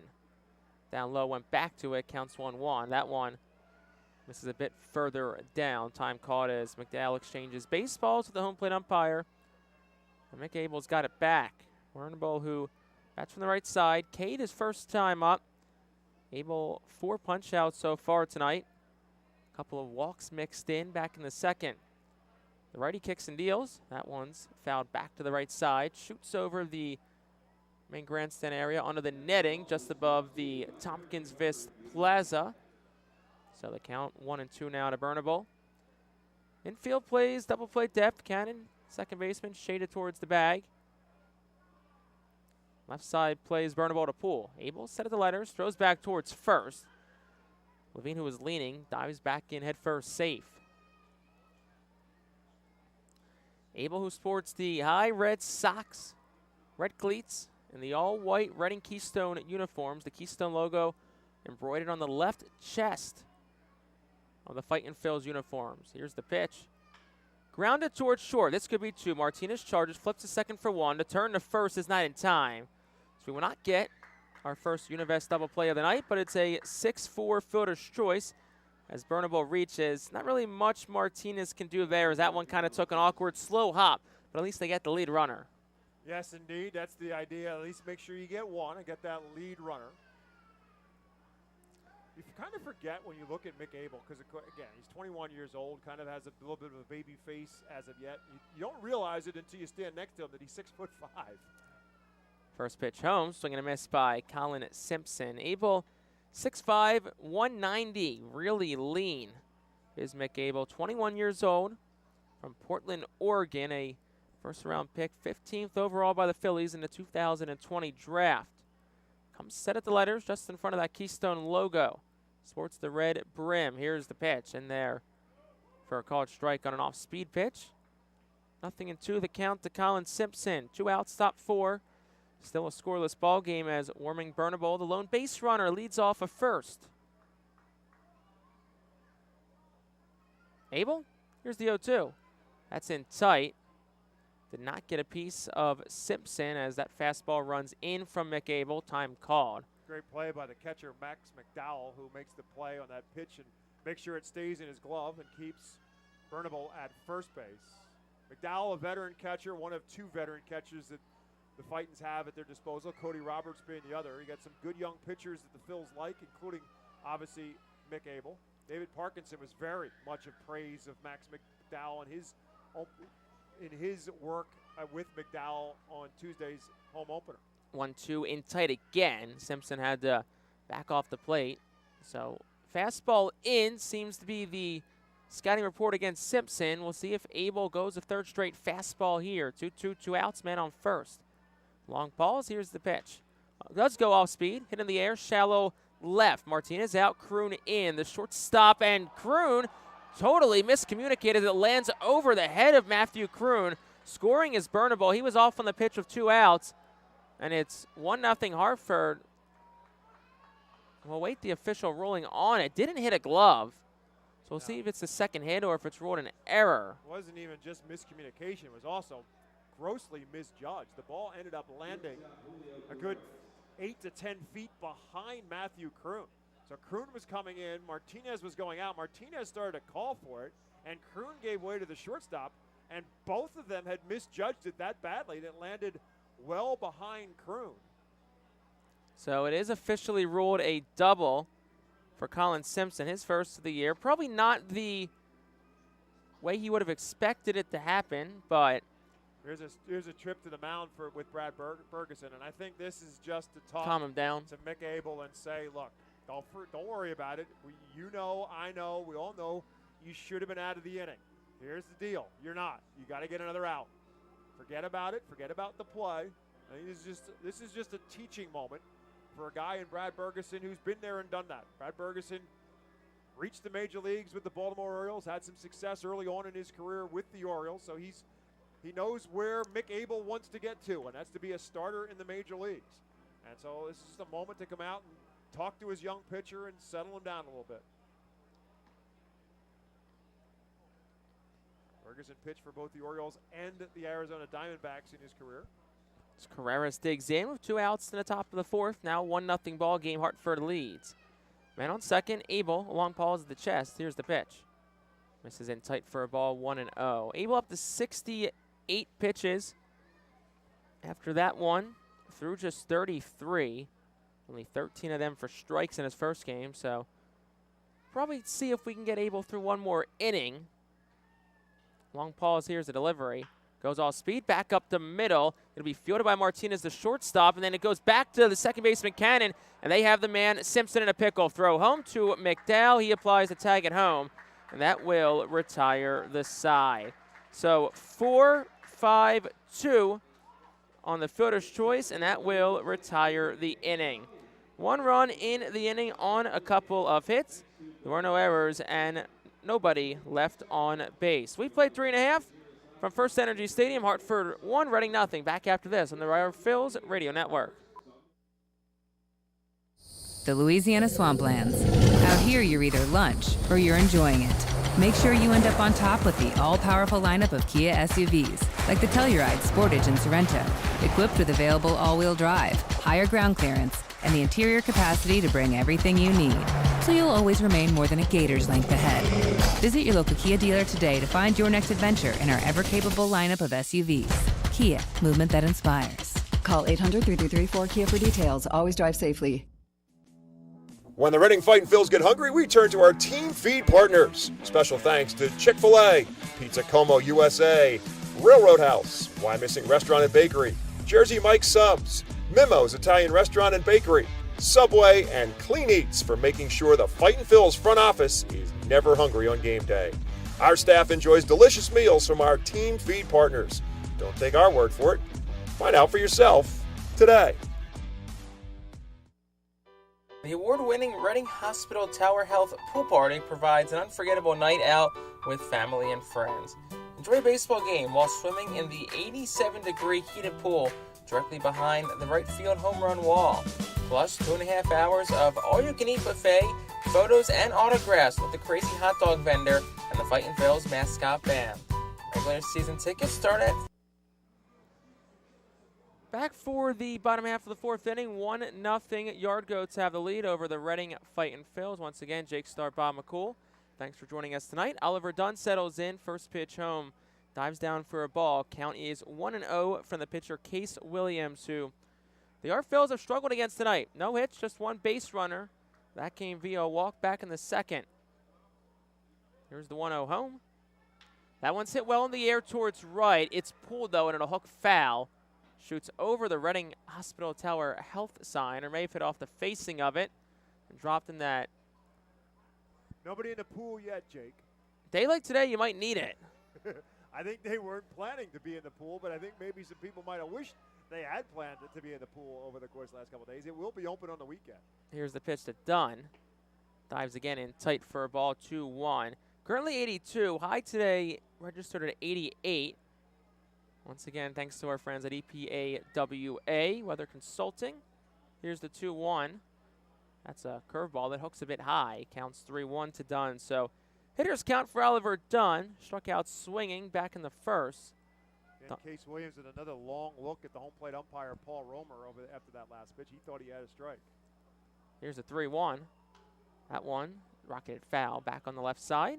Williams been very effective tonight and very efficient tonight. That's just his 40th pitch thrown, and he's got himself into the fourth inning. Counts 4, no outs, bottom 4, nobody on. To Dunn, the leadoff man in the frame. Time given to Oliver Dunn. He'll quickly step back in. The one timeout given to the batter per at bat. Williams, the righty, holds the glove just below his chin. Works in the windup. Here's the pitch. In tight, ball 4. Second walk worked by the Phils. That'll bring up the ever so dangerous Carlos De La Cruz, who leads the Phils in hitting.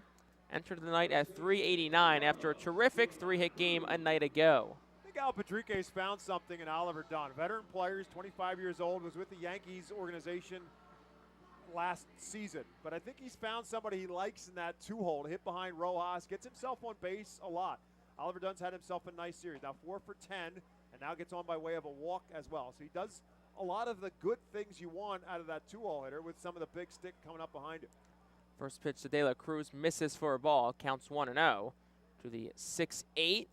Carlos De La Cruz, here's the pitch again. That one's hit in the air, well out towards center. Restituyo's going back, still going back. It is gone into the Redners Event Center. A 2-run home run for Carlos De La Cruz. the second night in a row that the big man has gone deep, and this time it's an opposite field shot that goes through the window of the new event center. And has the new lights a-flashing here at FirstEnergy Stadium as well. All part of the framework of the new look here at FirstEnergy Stadium. The flashing lights could flash on and off, can turn different colors as well. And that's the kind of thing that can make lights turn different colors.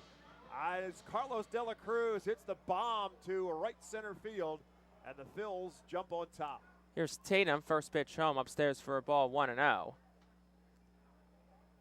Well, we were saying who would be the first one to hit one into the event center. That one cleared over right center, above the Truist sign, under the CJ's Tire sign. Here's the pitch. Yeah, we've been having ongoing dialogue with Brad Radcliffe, who's kind of drools over that thing because he's a big left-hand hitter, plus he plays in right field. He hit one over it on Tuesday night. He missed it because he hit it over the top of it. Tatum grounds towards short, backhanded by Carreras. Long throw across, and it is in time, and a nice job by Levine at first to hold the bag. And that'll bring Baron Ratcliffe to the plate. Julio Carreras has really shown he's got the tools at the shortstop spot. He's hit a couple of big home runs, as we talked about, but he's made some fine plays. That was not maybe as easy as he made it look, ranging to his right, but then shows a really strong arm to get it to first base and retire McCarthy. Tatum taking a hit a bit away from him. First pitch to Radcliffe. Curveball misses a bit up. Counts 1-0. Radcliffe struck out swinging. His first time up in the second. Infield place in the pool. Here's the 1-0. That one goes the other way. Squeaks past the third baseman Burnable down the left field line. Radcliffe will stop at first as Simpson quickly gets over from left.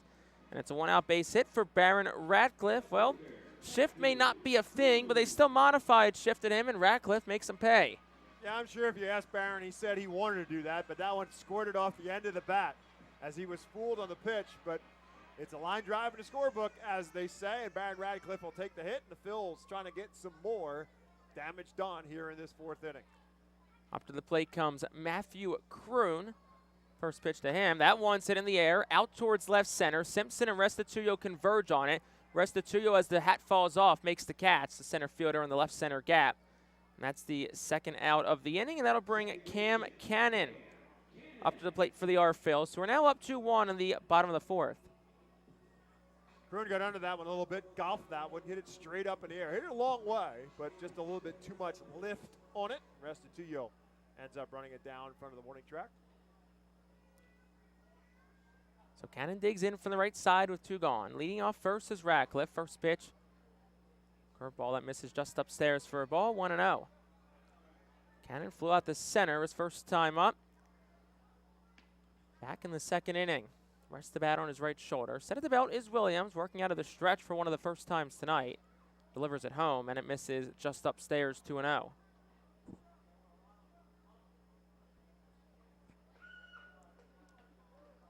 Left side plays in the pool. Carreras deep in the hole at short. Boswell, the second baseman, plays about a dive off the bag on the edge of the infield dirt. Pitch to Cannon.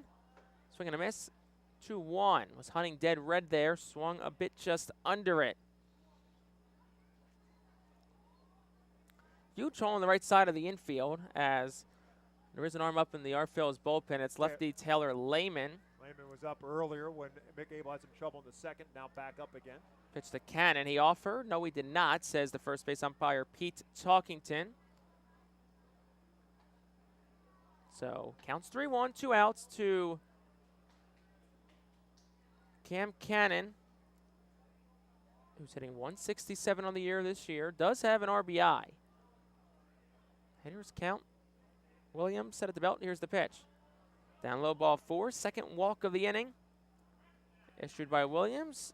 And Bob, the inning started with a leadoff walk.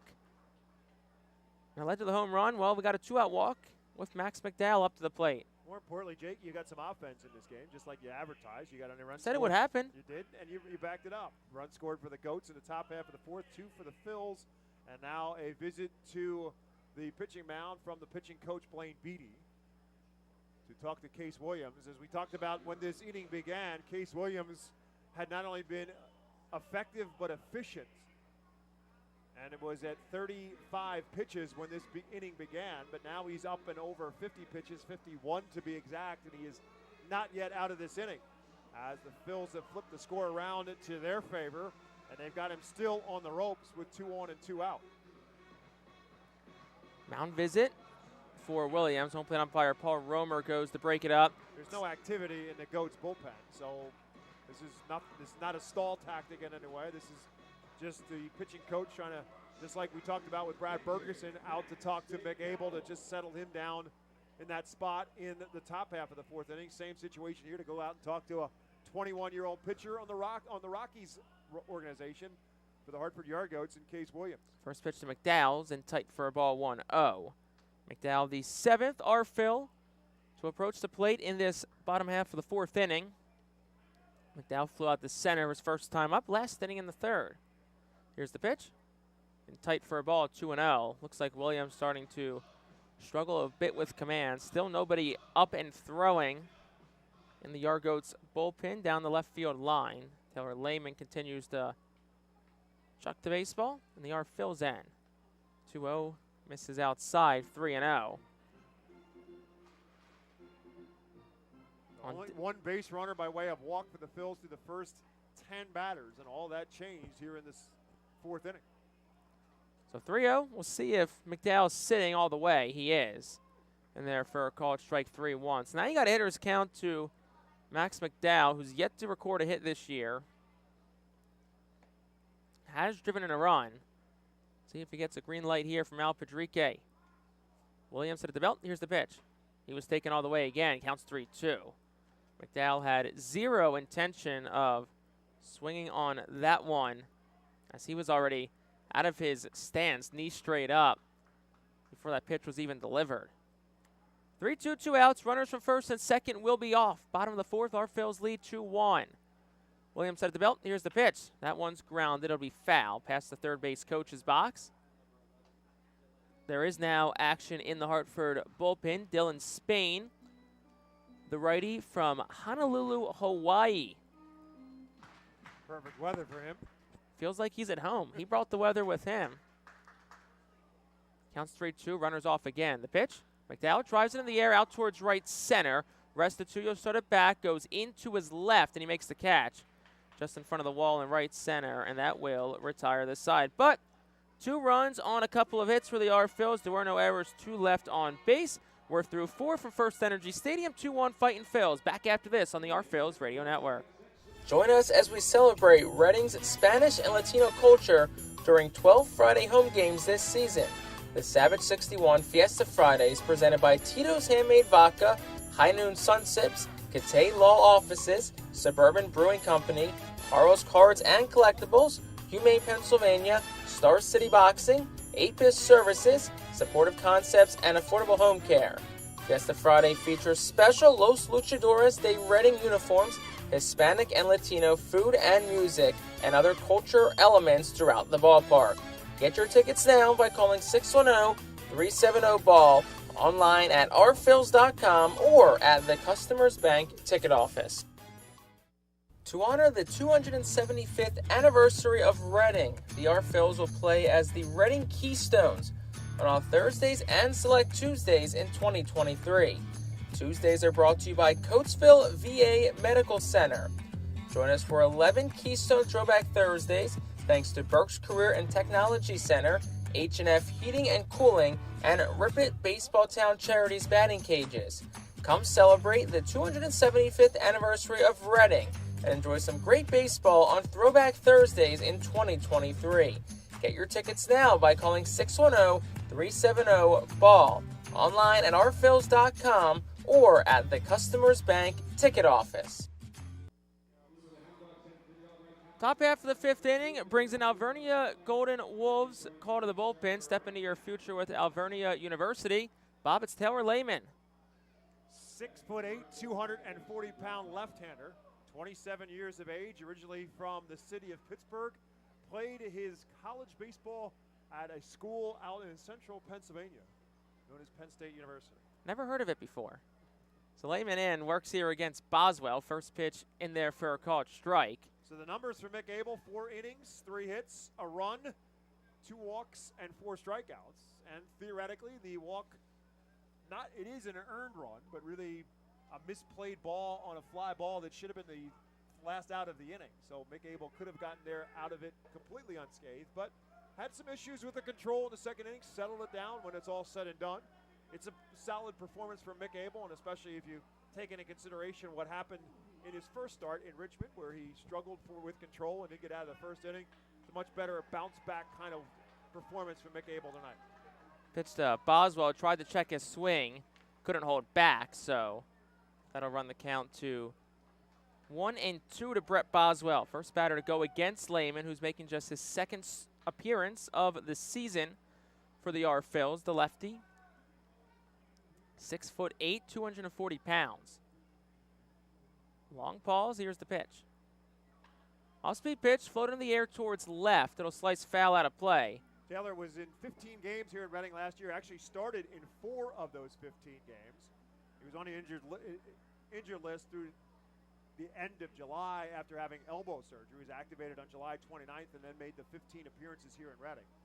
1-1 with a 3.74 earned run average, 25 strikeouts in 21 2/3 innings. 1-2 the count. The pitch from Lehman. Swing and a miss on a curveball.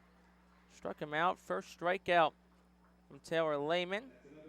This is his second appearance of the year. Looked good on Sunday at Richmond. 2 innings pitched, didn't allow a hit, no walks. Struck out a couple of batters. So, I mean, one of the off-go-to lefties from Al Pedrique out of the Phils bullpen this season. And he's here with an opportunity to pitch a couple and try and hold this lead. First pitch is upstairs for a ball to Renaker Palma, who is 0 for 1 tonight. Top of the 5th inning, 2-1 Phils. 1 out, no one on. Lehman, who works predominantly out of the stretch, deals. That's in tight with a fastball. Palma able to put on a swing. Count is 2-0.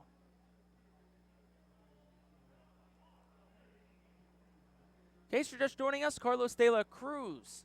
Home runs in back-to-back nights. Has the Phils up 2-1. Pitch from Lehman. Dribble towards De La Cruz. Fields it on a friendly hop. Flips to Lehman, who gets to the bag in time for out number 2. Vladimir Restituto to the plate. Bob, Al Pedrique and De La Cruz have been working every single day on ground balls at first base. You know, the skipper for the Phils likes what he saw just there. Yeah, he was working with him pretty diligently today. After batting practice, they spent some time fielding ground balls. Again, De La Cruz had been an outfielder up until this year, but obviously there is some interest in the organization to have him play at the first base position. I think it's a natural fit for him, but he's got to obviously learn the position, and that's one of the things you have to learn at the position, which is when you range to your right, you got to make sure the pitcher is getting over to cover. Taylor Lehman did his job, and then as the first baseman, you got to make that toss and be comfortable with it. It's a timing play to make sure you get the toss there. It's something you work on day in and day out in training camp, but you don't know how much of training camp was spent with De La Cruz at first base while the Phils were in Florida. Pitch. Grounded foul. Counts 0-2. So back-to-back foul balls from Restituto. One to the right side of the play, one on the left side on the ground. Vladimir Restituto, who is 0 for 2 tonight. It's 3 for 5 a night ago, including a home run, a single, and a double. That home run, the eventual game winner for the Hartford Yard Goats in the top of the 9th. Lehman trying to shut him down, 0-2, 2 outs. Here's the pitch. Swing and a miss. He got him on a fastball that climbed the elevator. So it's 1-2-3 inning for Taylor Lehman. No runs, no hits, no errors, and nobody left on base for Hartford. Halfway home from Baseball Town. 2-1 Phils, back on the other side. For top-flight local jobs, go with who you know. J.P. Mascaro & Sons are a leading waste removal company. To meet today's employment and service demands, Mascaro is upgrading its already highly competitive employee wage and benefit package for drivers, collection crew helpers, and other positions. Call 888-MASCARO, M-A-S-C-A-R-O, for details. Work for an established local family business committed to its employees. Again, call 888-MASCARO today or apply online at www.jpmascaro.com. Cornwall Manor is an active senior living community on a 190-acre wooded campus in Cornwall, Lebanon County. The community offers independence and opportunities for wellness and fitness, as well as educational and musical programs and the peace of mind of having convenient health care on site. Cornwall Manor offers a range of residential choices from apartments to homes. Prospective residents are welcome to visit us for lunch and have a chance to learn more about the community. More information is available online at cornwallmanor.org. Cornwall Manor, celebrating 70 years of senior living. ROG Orthodontics is the proud official partner of the ROG Orthodontics Fightin Phil's Kids Club. Join today at Fightins.com to get your free ROG Orthodontics Kids Club t-shirt and visit FantasticSmiles.com for more information on why ROG Orthodontics is voted #1 in Berks and Monco. ROG Orthodontics and the Fightin Phils, two great hometown partners. Bottom half of the fifth inning is brought to you by Cornwall Manor, who offers many choices for independent living residencies, including 1- and 2-bedroom apartments and a wide range of house sizes. So it's 9-1-2, due up for the R Phils. Pedro Martinez leads things off as Reading leads it 2-1 in the bottom of the fifth. Case Williams, the righty, back out for Hartford. First pitch is fired home, and Martinez skies it in the infield, left side. Bernabel, the third baseman, stutter steps in the foul territory and makes the catch in the lower half of the third base coach's box. So 1 pitch, 1 out for Case Williams. That's got to feel good, but now it's Johan Rojas back up, who's got a couple of ground outs to the shortstop tonight.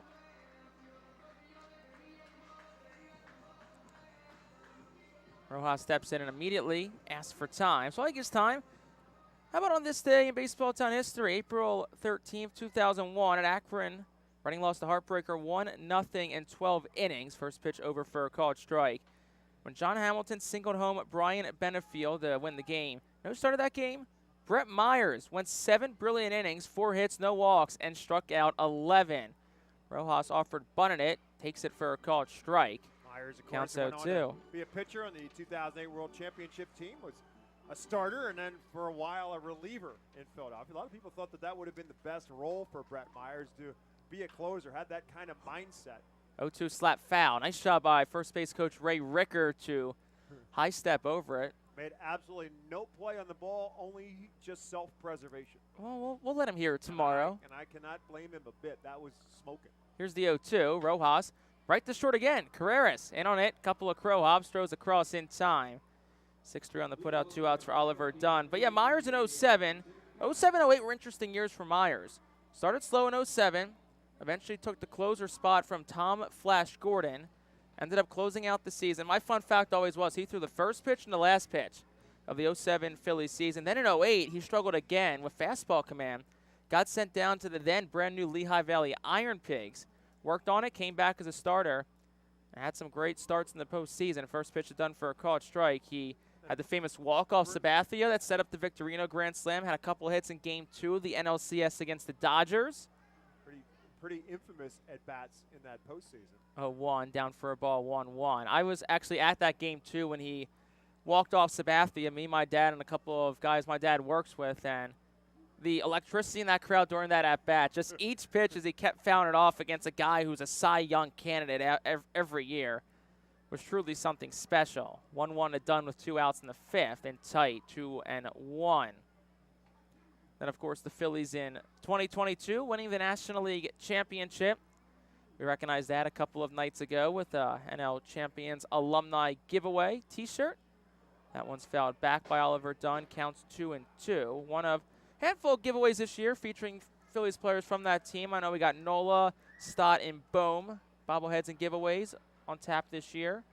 And we also have an Andrew Painter bobblehead giveaway this year. 2-2. Down low for a ball, 3-2. You can check out our full promotional schedule at rphils.com/tickets. Also, you can purchase tickets to the remaining 66 home games after tonight. 3-2, 2 outs. Here's the pitch. That one's driven towards right center field. That's down for a base hit. It'll roll to the wall. Veen cuts it off the wall. Motoring to second, Oliver Dunn. He'll be in standing up. And it's a 2-out double for Dunn. For guess who? Carlos De La Cruz up to the plate. Like I said before, in his last at-bat, I think Al Bedriquez really found a key cog in his lineup in Oliver Dunn. He's a guy who just keeps finding a way to get on base. He's done so 7 times now in this series with his walk and double in tonight's game. And that's what you want from the guys at the top with Rojas and Dunn. Get on base for the big boys in the middle of the lineup. And speaking of big boys, they don't get much bigger than the guy at the plate right now. 2 outs, bottom 5 or hotter for Carlos De La Cruz, who's red hot. Dunn leads off second, first pitch. Ball upstairs for a ball, 1-0. De La Cruz up to 400 on the season. Just wanted to see whether I knew it was a 389 coming in, and the home run puts him at the magical 400 mark. Double the Mendoza line. 2 home runs, 4 RBI on the season. Here's the pitch. Drives that one high in the air towards right. Backing up Sveen, the right fielder. This time he'll have a beat on it, and he'll make the catch, and that will retire the side. No runs on a hit. There were no errors, and 1 left for the Fightin' Phils. We played 5-2-1 Reading, back with the 6 on the Our Phils Radio Network. Cornwall Manor is an active senior living community on a 190-acre wooded campus in Cornwall, Lebanon County. The community offers independence and opportunities for wellness and fitness, as well as educational and musical programs, and the peace of mind of having convenient health care on site. Cornwall Manor offers a range of residential choices from apartments to homes. Prospective residents are welcome to visit us for lunch and have a chance to learn more about the community. More information is available online at cornwallmanor.org. Cornwall Manor, celebrating 70 years of senior living. Our Phils fans can continue to expect great performances all season long on the Burke's Commercial Roofing stage. It's the home of great local talent, including the Our Phils mascot band. Burke's Commercial Roofing prides itself on being a locally owned and operated company that puts an emphasis on customer service. They provide free on-site estimates and can handle any size repair, restoration, or replacement. Visit burkscommercialroofing.com or call 610-717-3949 for more information. And don't forget to sit back, relax, and enjoy the show at the Burke's Commercial Roofing stage at America's Classic Ballpark.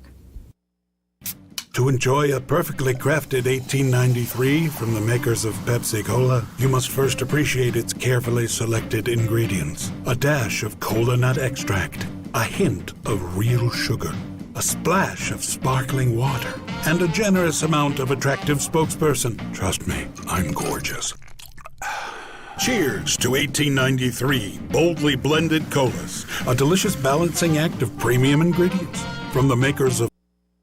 Zach Veen will lead things off for the Hartford Yard Goats, who trail 2-1 in this top half of the 6th inning. Jake Starr, Bob McCool, thank you so much once again for joining us tonight, whether it be at ourphils.com/radio or through the Bally Sports Live app. First pitch to Veen is grounded just foul.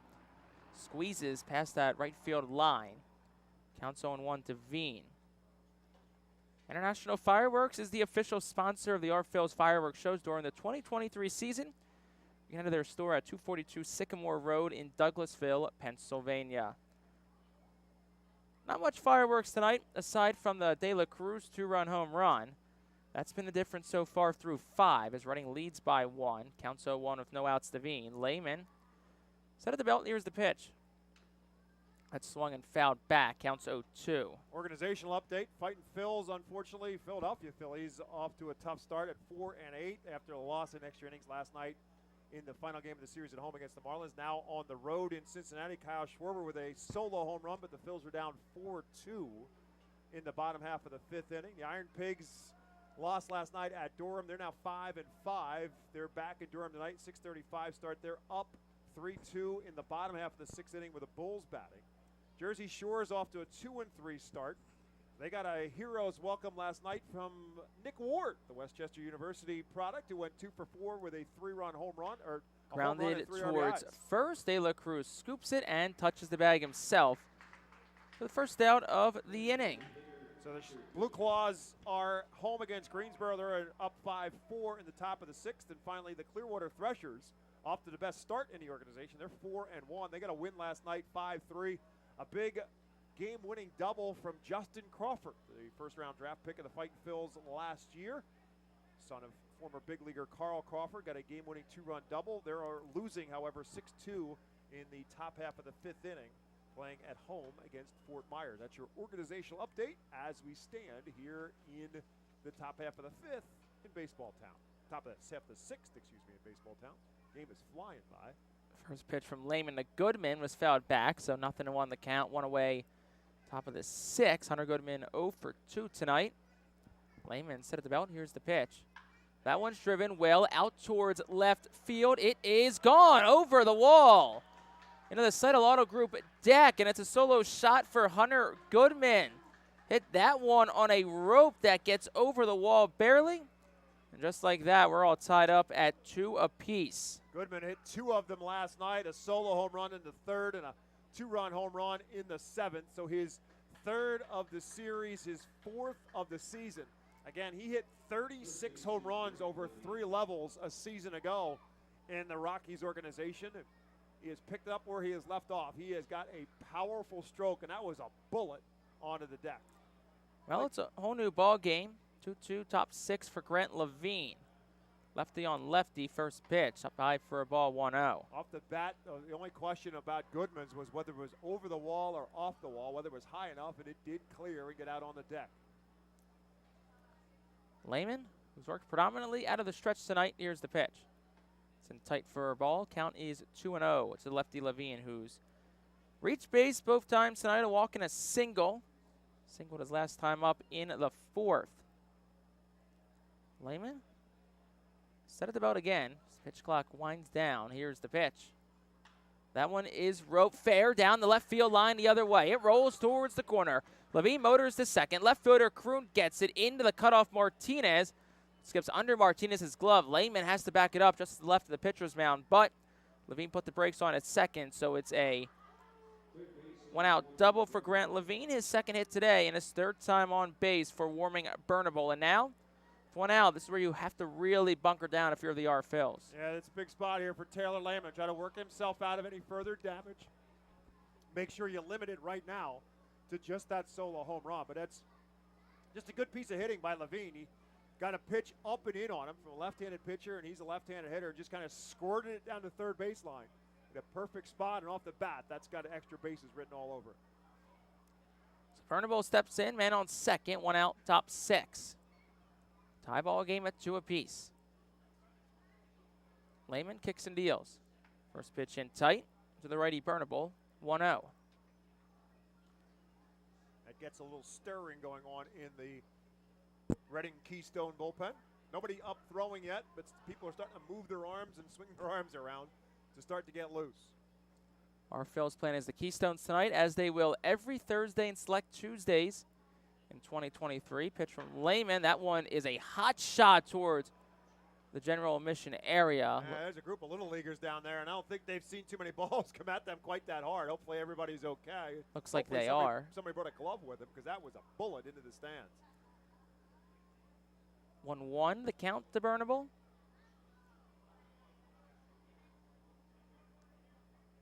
Lehman, set of the belt. Here's the pitch. Time is called. That's a pitch clock violation on Taylor Lehman. So that'll be an automatic ball to Burnable. Makes the count 2-1. It does save them a stolen base for Levine, because Grant Levine, again, was off in stealing. He would have had his 2nd steal of the night, but now he has to go back to second base. So that's not a bad trade-off for the Phils. I'll give up a ball and make the runner go back from 3rd back to second base. Here's the pitch from Lehman. That's in tight. Hits off the foot of the righty Burnable, so he'll be awarded first base. So home run double and a hit by pitch. Lehman was cruising through the first 4 batters he faced, and then all of a sudden Goodman with that tracer left field for the home run, and now all of a sudden things have kind of come unraveled for Taylor Lehman, and now Al Padrique is going to make a visit to the pitcher's mound. Again, nobody has started to warm up in the Reading bullpen, and I think that's the problem. They don't have anybody ready to go, thinking that Lehman could get them through this 6th inning. And now all of a sudden he's in trouble, and they don't have anybody loose as of yet. This could very well be a case of the skipper just coming out to calm down his lefty. Usually you see the pitching coach do that. Rarely do you see the manager go out when it's not a pitching change, but Padrique has a couple of words of wisdom for the Penn State product, Taylor Lehman. Here's the thing of Taylor Lehman. If he can get himself settled down, get a pitch under control, and with that build and with the size he has, and of course being a left-hander, he can find a spot in Major League Baseball out of the bullpen for somebody as a left-hander. With his build and his ability to throw the fastball, if he can consistently throw for strikes, he could be in the middle of somebody's bullpen. First pitch to Colin Simpson, the 6-hole hitter, misses in for a ball, 1-0. Lehman, who debuted in the Phillies organization in 2018. Here's the pitch. That's a slider that just misses outside for a ball, 2-0. That was a bit tight there to Lehman. There now is action down the left field line in the Phillies bullpen. It is Brett Schultz warming up for Reading. 2-0. Just outside for a ball, 3-0. So now Lehman in danger of losing Simpson and allowing a 4th straight base runner. Not sure how much more time Schultz needs, but if there's a walk here, could see a slow stroll to the mound from Pedrique, and then possibly a point down to the Phillies bullpen. Lehman kicks and deals. That one's lifted foul. 3-0 green light there for Simpson. Makes the count 3-1. 1 out. Top 6. Tie game at 2-2. Runners on first and second for the Hartford Yard Goats. Lehman comes out of the belt, toes the first base side of the rubber. Slightly closed positioning. Here's the pitch. That one misses just outside for a ball. And each runner will now move up as that was ball 4. Simpson advances on the walk. Looking down at the Phillies dugout. Does not appear anybody plans on walking out. There it comes. There comes Al Pedrique. He's just taking as much time as he possibly can just to give Schultz that much more time to throw in the bullpen. So he'll take as Jake said, he'll take the slow walk out, and he'll wait as long as he can. But obviously he's got to make a pitching change on his second visit to the mound. So just giving Brett Schultz a couple extra pitches to try to get loose. As Taylor Lehman, again, first 4 batters, he was golden. The next 4 batters, not so much. The next 4 batters have reached base, and so his night is over. So Lehman exits, Schultz enters with bases loaded and 1 out. Certainly has his work cut out for him. Over on Schultz and the rest of this inning. After this on the Phillies Radio Network. Join us as we celebrate Reading's Spanish and Latino culture during 12 Friday home games this season. The Savage 61 Fiesta Fridays presented by Tito's Handmade Vodka, High Noon Sunsips, Catay Law Offices, Suburban Brewing Company, Carl's Cards and Collectibles, Humane Pennsylvania, Star City Boxing, Apis Services, Supportive Concepts, and Affordable Home Care. Fiesta Friday features special Los Luchadores de Reading uniforms, Hispanic and Latino food and music, and other culture elements throughout the ballpark. Get your tickets now by calling 610-370-BALL, online at rphils.com or at the Customers Bank ticket office. Burke's Packing is a family-owned and operated meat processor located here in Reading, specializing in hot dogs, ham, specialty meats, and more. Burke's Packing provides America's classic ballpark with quality products, including the highly acclaimed flat-top grilled hot dog. Join us for Burke's Packing Sunday Family Fun Days at Sunday home games all season long at FirstEnergy. The Alvernia University Golden Wolves call to the bullpen. Step into your future with the Alvernia University Golden Wolves. And Bob, it's Brett Schultz out of the bullpen for the Phillies. 6'2", 180-pounder, native of Minnesota, played his college baseball at the University of Minnesota. He's 25 years of age, making his second appearance for the Reading Fightin' Phils. Pitched in a game in Richmond, gave up 3 hits and a couple of runs. Struck out 2, did not walk a batter. There are 2 Schultzes in the Reading Fightin' Phils bullpen. Andrew and Brett, they spell their names differently, but they are both pronounced as Schultzes. Anthony ran into some trouble the other night coming out of the Fightin' Phils bullpen, but again, this is Brett making his first appearance in this series against the Goats. Brett Schultz pitched against Richmond on Sunday, 2 earned runs, 3 hits, and an inning of work. He's got the bases loaded, 1 out, top of the 6th in a tie ball game. Working against Julio Carreras, first pitch to him. Curveball misses just up for a ball, 1-0. Really feels like the strike zone. Max It's got McDowell, it tight. the catchers, very rarely do you see a catcher show any kind of emotion because they know they got to spend the rest of the night standing in front of the home plate umpire. But that's the second time in the last couple of pitches. One on the pitches by Lehman, and now on this pitch where Max McDowell kind of hung his head a little bit, thinking that umpire missed the pitch at the plate. Gets a strike on a foul ball to the right side out of play. Counts 1-1. Carreras 1 for 1 tonight, 1 for 2 actually. Fielder's choice in the second, single in the fourth. Bats from the right side. Bases loaded, infield plays back. They'll try and turn 2 on a ground ball. Outfield plays slightly in. Rojas shaded towards right center against the righty. Pitch from Schultz. Just outside for a ball, counts 2-1. McDowell trying his best to present it as best as possible for the home plate umpire, Paul Romer, but Romer not giving him much leeway, especially in this top half of the 6th inning. Schultz set at the belt. Runners lead off. Nobody holding either of them on. Pitch. That one hit up in the air, foul behind home plate, and that will land about 10 rows up, directly behind home plate, a little bit towards our right. That makes the count 2-2, 1 out. Top 6 bases juice, 2-2 ball game. Phil's infield playing back, hoping for a double play, but Carrera's got pretty good speed. He's going to be tough to double up. Big pitch coming here, 2-2. Righty on righty, slightly open stance for Carreras. Schultz set at the belt. Long pause, final deal. Swing and a miss, foul tip back to the mitt of the catcher, Max McDowell, and that is a big strikeout for the second out of the inning. So exhale a little bit if you're the Phillies, but still need to get Brett Boswell, the 8-man, who struck out a couple of times already tonight. Yeah, that's a big out there for Brett Schultz. Now he can see his way out of this with any kind of ball anywhere near any of his fielders. Doesn't have to worry about the double play. Get an out at any base in the infield. Fly ball doesn't score anybody. Infield plays back. First pitch in for a called strike 0-1. Also playing slightly to pull. Right side pretty much straight away. Martinez and short. Plays about 4 steps and a dive to the left of the bag. Third baseman Tatum about 3 steps and a dive off the third base bag. Big hole in the left side between short and third. 0-1. Bounces just in front of McDowell, who does a nice job smothering it like a hockey goalie. Counts 1-1. Brett Schultz, 6'2", 180, the righty from Maple Grove, Minnesota. Looking to strand 3 inherited runners left by Taylor Lehman. Schultz steps off, first of 2 disengagements allowed this at-bat. Lehman currently on the hook for 1 earned run, but responsible for all 3 on base. Schultz looking to help his teammate out here. A 1-1 count, 2 out, stop 6. Long pause, set at the belt.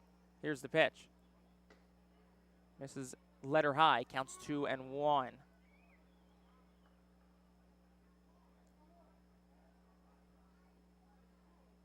Levine on third, Bernable second, Simpson on first. Schultz behind in the count to Boswell, 2-1, 2 outs. Righty deals. Curveball, great spot, 2-2. Crowd here in Reading, haven't got an official number yet, but definitely over 1,000 tonight. Making a little bit of noise with 2 outs. Trying to cheer their Fightin' Phils out of a jam. Schultz set at the belt. Here's the 2-2. Curveball, called strike 3. And Brett Schultz comes in and gets back-to-back strikeouts. And that retires the side and also leaves 3 on base. 1 run in the inning, 2 hits, no errors, 3 left for Hartford. Bottom of the 6th up next, 2-2 ball game. Back after this on the Phillies Radio Network. The Reading Fightin' Phillies are proud to partner with Berks County Mental Health and Disabilities Program. Together, we are striking out the stigma in order to raise community awareness about mental illness and suicide prevention with 3 simple words. Are you okay? The help is to begin a conversation to show Berks County that we care. Suicide hurts and affects everyone, but help is here. We will work together to help raise awareness about suicide and identify what we can do as a community to prevent it. People in need of assistance and support should call Crisis Intervention at 610-379-2007. Spend some quality time with the family by taking them out to the ball game every Sunday home game at FirstEnergy Stadium. Sundays are Berks Packing Sunday Family Fun Days, presented by Golden Oaks Golf Club, PA Army National Guard, Culligan Water, Aspen Home Improvements, and Rip It Baseball Town Charities batting cages. Get 4 tickets, 4 hot dogs, and 4 sodas for only $56 when purchased in advance. Join us for Burke's Packing Sunday Family Fun Days at all Sunday home games all season long at FirstEnergy Stadium. Looking for the place to have the ultimate family fun at the Fightin' Phil's game? Look no further than Capital Blue Cross Funland. Capital Blue Cross Funland features the most exciting games and entertainment at the ballpark, including speed pitch, mini golf, ring toss and peach basket toss, mascot autograph booth, a bounce house, and the incredible giant inflatable slide. Bring your family to all the fun at their next Our Phil's game at Capital Blue Cross Funland. New ball game, bottom 6, 2-2 after Hartford. Tied it up with a solo home run in the top half of the frame, but credit to Brett Schultz, who kept it a tie game, working out of a bases-loaded jam. Here's McCarthy. Tatum, first pitch to him, driven well. Out towards left center. Ranging over is the center fielder. Restituto gets by him, bounces the wall, takes an awkward carom. McCarthy, Tatum thought about going around second, but he held up there. Probably a smart call, as Restituto made a nice throw in, but it's a leadoff double for McCarthy Tatum. First double of the season for McCarthy Tatum. Been in the game batting at .333, but that's exactly what the doctor ordered after he gave up the tying run. Great job, by the way, by Brett Schultz to come in and get back-to-back strikeouts. Jake, that's what's been missing in this series and in this 0-for-5 start for the Reading Phillies, is having that pitcher who comes in and puts out the fire. And they got it so far from Brett Schultz. Now can the bats respond and get the Phils back up on top, and what's a 2-2 tie? Here's Barron Ratcliffe with Tatum on second. Here's the pitch. Strike one on the outside corner. Funny thing about that double and that kick by Tatum, we've been talking about what kind of kicks might come off the brick wall out of right center field. Well, that hit the traditional left center field wall and took the crazy bounce. Not what we were expecting off a brick wall, but off the pad instead. Pitch to Ratcliffe, misses down for a ball, counts 1-1. Tatum certainly gave it a ride. They're pretty much almost the deepest part of the ballpark. Hit off like that WEEU sign. Not sure if you ever heard of that radio station, Bob, or anything like that. Somewhat familiar with their work. But maybe that's WEEU sign. Causes some awkward caroms off of it. 1-1 here to Ratcliffe. Here's the pitch. That's up and away for a ball, 2-1. And McCarthy had ideas, as you mentioned, about thinking about going to third. But again, the cardinal rule in baseball, you don't make that first out of the inning. And it was a great throw. Base. Yeah, absolutely. Great throw in. So he played the safe route. You don't want to get thrown out at third base. Pitch. That one's driven towards right center field. Restituto's over, had a good beat on it. Won't make the catch. Tatum tags. There's going to be a play at third. Throw takes a couple of hops. It's in there, and Tatum is out. It wasn't a powerful throw by Restituto, but it was an accurate throw. And it got there, and it got there ahead of McCarthy Tatum. It was a gamble by Tatum because Restituto was not deep. That was well hit by Ratcliffe, but right at Restituto, who was playing him towards right field because of the left-hand hitting Ratcliffe. And so it was a line drive, and he was not that deep. And so he had enough on the throw. Again, it took a couple of hops, but it was right on the bag for Burnable to apply the tag and get McCarthy Tatum, and that quickly the rally has a little bit of luster taken away. First pitch to Kroon. This is inside for a ball, 1-0. So nobody on 2 outs, bottom 6. Still a tie ball game at 2. The pitch, that one's driven towards left center. That's down for a base hit. Splits the gap and rolls to the wall. Off with the helmet is Kroon. He'll fly in the second with a slide. And it's a 2-out double for Matthew Kroon. But, Bob, that's what the happened. question's what if now. Right. That's what. There's the difference in how a team is 0-5 versus 3-2. It's just those minor little things in the game of baseball where obviously now the second guess comes in and you say if you're McCarthy Tatum, if he had not tug up, he's trying to make something happen to try to generate some offense for his team. So that's why he makes that play.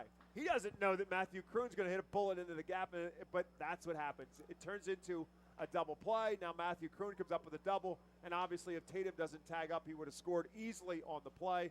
And that's the struggles that you're going through when things aren't going your way and you're in a losing streak. First pitch to Cannon is in there for a called strike. 0-1 as Kroon leads off second. Here's the pitch. That one flare towards right. That's down. Base hit. Waved around third is Kroon. Here's the throw to the plate. It is wide. Reading Fightin' Phils take the lead 3-2 on an RBI single from Cam Cannon, who moved the second on the play. And it's 3-2 Reading in the bottom of the 6th. So that's how you fix it. You just come up with yet the extra hit. And nice piece of hitting there by Cam Cannon. Again, getting just his second start of the season, and he didn't do much with it. He just kind of went the other way off the end of the bat, and then it was a timing play, and Al Padrique was not going to hold up Matthew Kroon, who got a good jump, good read with 2 outs. He can get off on the swing of the bat. And Bean comes up with a pretty strong throw, but it was wide of the plate, and it would not have mattered. Even with an accurate throw, Matthew Kroon would have had the play beat, and good piece of base running as well by Cam Cannon to move up to second base on the throw home. We got another Alvernia University Golden Wolves call to the bullpen. Step into your future with Alvernia University. Back after this on the Our Phillies Radio Network. To honor the 275th anniversary of Reading, the Our Phillies will play as the Reading Keystones on Thursdays and select Tuesdays in 2023. Tuesdays are brought to you by Coatesville VA Medical Center. Join us for 11 Keystone Throwback Thursdays thanks to Burke's Career and Technology Center, H&F Heating and Cooling, and Rip It Baseball Town Charities batting cages. Come celebrate the 275th anniversary of Reading and enjoy some great baseball on Throwback Thursdays in 2023. Get your tickets now by calling 610-370-BALL, online at ourphils.com or at the Customers Bank ticket office. Spend some quality time with the family by taking them out to the ball game every Sunday home game at FirstEnergy Stadium. Sundays are Burke's Packing Sunday Family Fun Days, presented by Golden Oaks Golf Club, PA Army National Guard, Culligan Water, Aspen Home Improvements, and Rip It Baseball Town Charities batting cages. Get 4 tickets, 4 hot dogs, and 4 sodas for only $56 when purchased in advance. Join us for Burke's Packing Sunday Family Fun Days at all Sunday home games all season long at FirstEnergy Stadium. Alvernia University Golden Wolves call to the bullpen. It brings in Jared Biddy for Hartford. 6'2", 180-pound right-handed pitcher, 26 years of age, originally from Iowa Park, Texas. Signed as a minor league free agent by the Rockies in 2021. Pitched for the Yard Goats last year, pitched 29 games, all in relief. Did go 4-1 out of the bullpen, 43 to third innings, 41 strikeouts, and just 16 walks. And he comes in a 2-out, little bit of a jam after the Phils get the run that they were looking for to go back up on top. Now maybe looking for a little bit more insurance here in the bottom of the 6th. Batter is McDowell. First pitch is in there for a ball, 1-0. McDowell is 0 for 2 tonight. Couple of flyouts to center field. Hit a bullet last time, but Restituyo just ran it down. Hit it really on the button. Our Phil's up 3-2, bottom 6, men on second. Pitch. That one's lined towards right. It is scooped by the second baseman Boswell. Throw to first in time. Levine almost pulled off the bag, but he's able to hold it. 4-3 on the putout. So 1 pitch, 1 out, and that will retire the side. But a run on 3 hits, no errors, and 1 left for the Our Phils. They're back up 3-2 through 6. Back after this on the Our Phils Radio Network. Are you looking for a reliable food distributor to meet all your culinary needs? Look no further than our trusted team at Feaser's Food Distributors. For over 120 years, our products have been sourced from the best farms and suppliers, ensuring that you get the best ingredients for your restaurant or organization. From fresh produce to premium meats, Feaser's supplies everything but the appetite. Visit Feasers.com today to experience the difference in working with a top-tier, family-owned food distributor. Feaser's, your partner for success in the kitchen. Looking for a fast and hassle-free way to get your snacks and non-perishable groceries? Look no further than FeasersDirect.com. With just a few clicks, discover the convenience of having your culinary essentials ready for a pickup at our headquarters in Harrisburg. Empowering communities one relationship at a time is our commitment at Tompkins. Our customers have thrived thanks to our focus on local lending and their commitment to the customers they serve. They do a great job, everything for us from our banking, our insurance, to our wealth management. Tompkins has always been there for us. We see a long relationship with Tompkins. They're good people. Tompkins, banking, insurance, wealth. Member FDIC Equal Housing Lender. Investment and insurance products are not FDIC insured, not bank guaranteed, and may lose value. Be the first to know everything about your Red & Fightin' Phils by signing up for the Baseball Town Insider email newsletter. Once you become a Baseball Town Insider, you will receive breaking news about Fightin's promotions, including giveaways and guest appearances, special events, exclusive offers, and discounts on tickets and merchandise, just for being a Baseball Town Insider. Visit Fightins.com to sign up for this free email newsletter. Baseball Town Insider. Stay in the loop and become a member today. Top 7, our Phil's up 3-2. Bob, bring us home and bring us a W. Least I could do for a guy like you, Jake, as the Yard Goats come to the plate here in the top of the 7th. Brett Schultz, who came on in relief in a jam in the 6th, worked his way out of a bases-loaded one-out jam with back-to-back strikeouts, will now face Roniger Palmer, the number 9-hole hitter in the order for the Hartford Yard Goats, with the Phils back up on top 3-2. Here's a tapper up the middle. Cam Cannon, the second baseman, behind the bag. Long throw and a big stretch by Carlos De La Cruz. And the Phils throwing a little leather at the Yard Goats here to start the 7th inning to get the first out in the 7th. Certainly can say Cam had a cannon from second on that throw. Well done.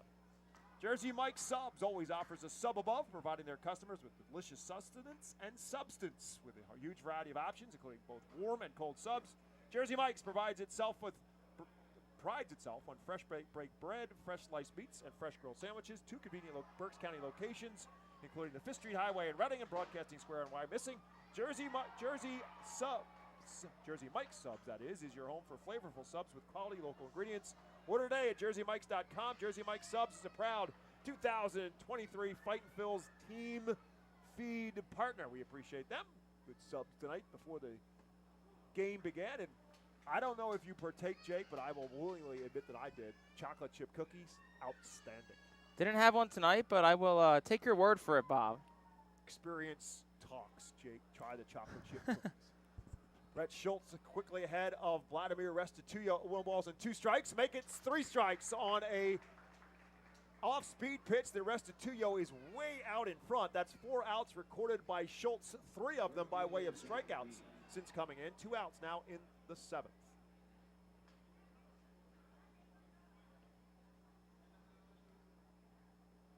So that will bring up Zach Veen. Veen 0 for 3 on the night. Batting average now down to .250 on the season for one of the top prospects in the Rockies organization, a number 1 draft pick.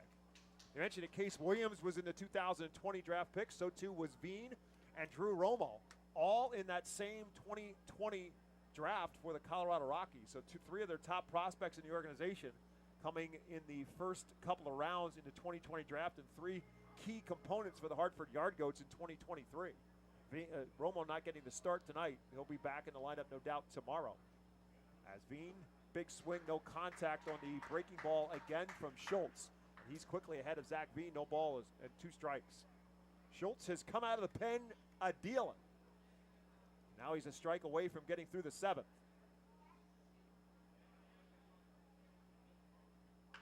Tapped towards De La Cruz at first, and a big man will step on the bag unassisted.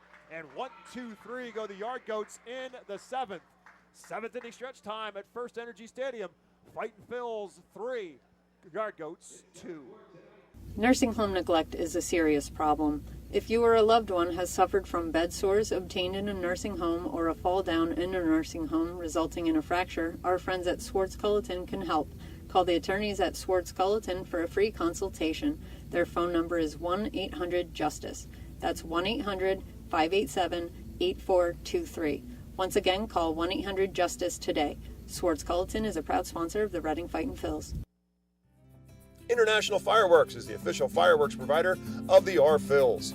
International Fireworks shoots every fireworks show throughout the season, including 8 Mega Blast fireworks shows. International Fireworks also provides the pregame fireworks after the national anthem at each game.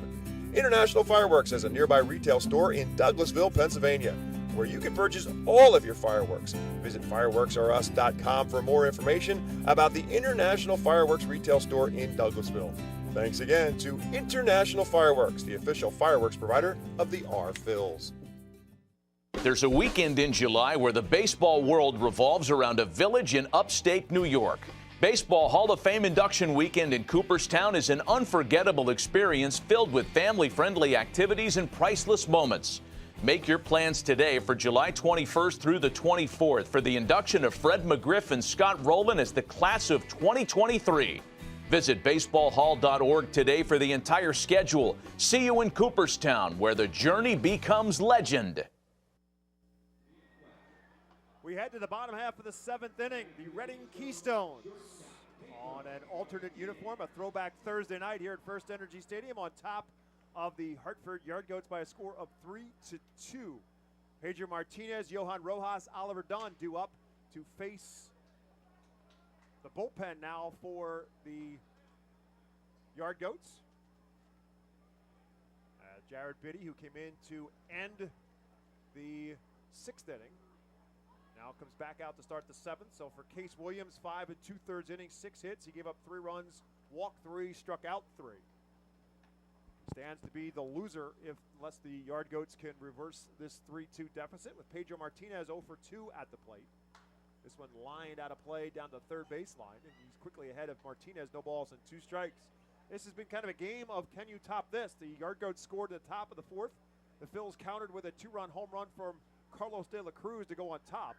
Goats tied it back up in the top half of the 6th, and the Phils retook the lead in the bottom. Here's a ground ball opposite side for Carreras, and the shortstop again equal to the challenge. Julio Carreras has been tested tonight and throughout this series, and he has just about won every battle. He has shown the leather and the arm at the shortstop spot. He's looked really good tonight, Carreras has. Also of note down in the Alvernia University Golden Wolves bullpen, it is Zach Lingenfelter, the righty warman, so we'll see if he gets the top of the 8th. As Johan Rojas will come to the plate. Speaking of Julio Carreras, he has chested him 3 times tonight, and he's lost all 3. 3 ground ball outs to the shortstop from Julio off the bat of Johan Rojas. First pitch to him is a ball. Biddy right back with a second. One bounces that one up there, and it's 2-0. Johan 3 for 23 now on the season. Talking with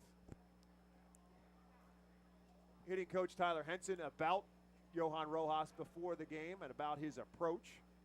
As he breaks his bat on this one, it's a slow roll to third. Bernabel had the ball stuck in his glove for a moment, but still in time to retire Rojas. He felt that as if Johan Rojas was coming out of it a little bit. We saw him in the game against Jersey Shore in that exhibition game, and he was really kind of swinging from the heels, and that's not what the Phillies organization wants to see from Johan Rojas. They want to see him doing what he's doing tonight, which is hit the ball on the ground. He's just unfortunately hit him at somebody each and every time, and he's 0 for 4 to show for it.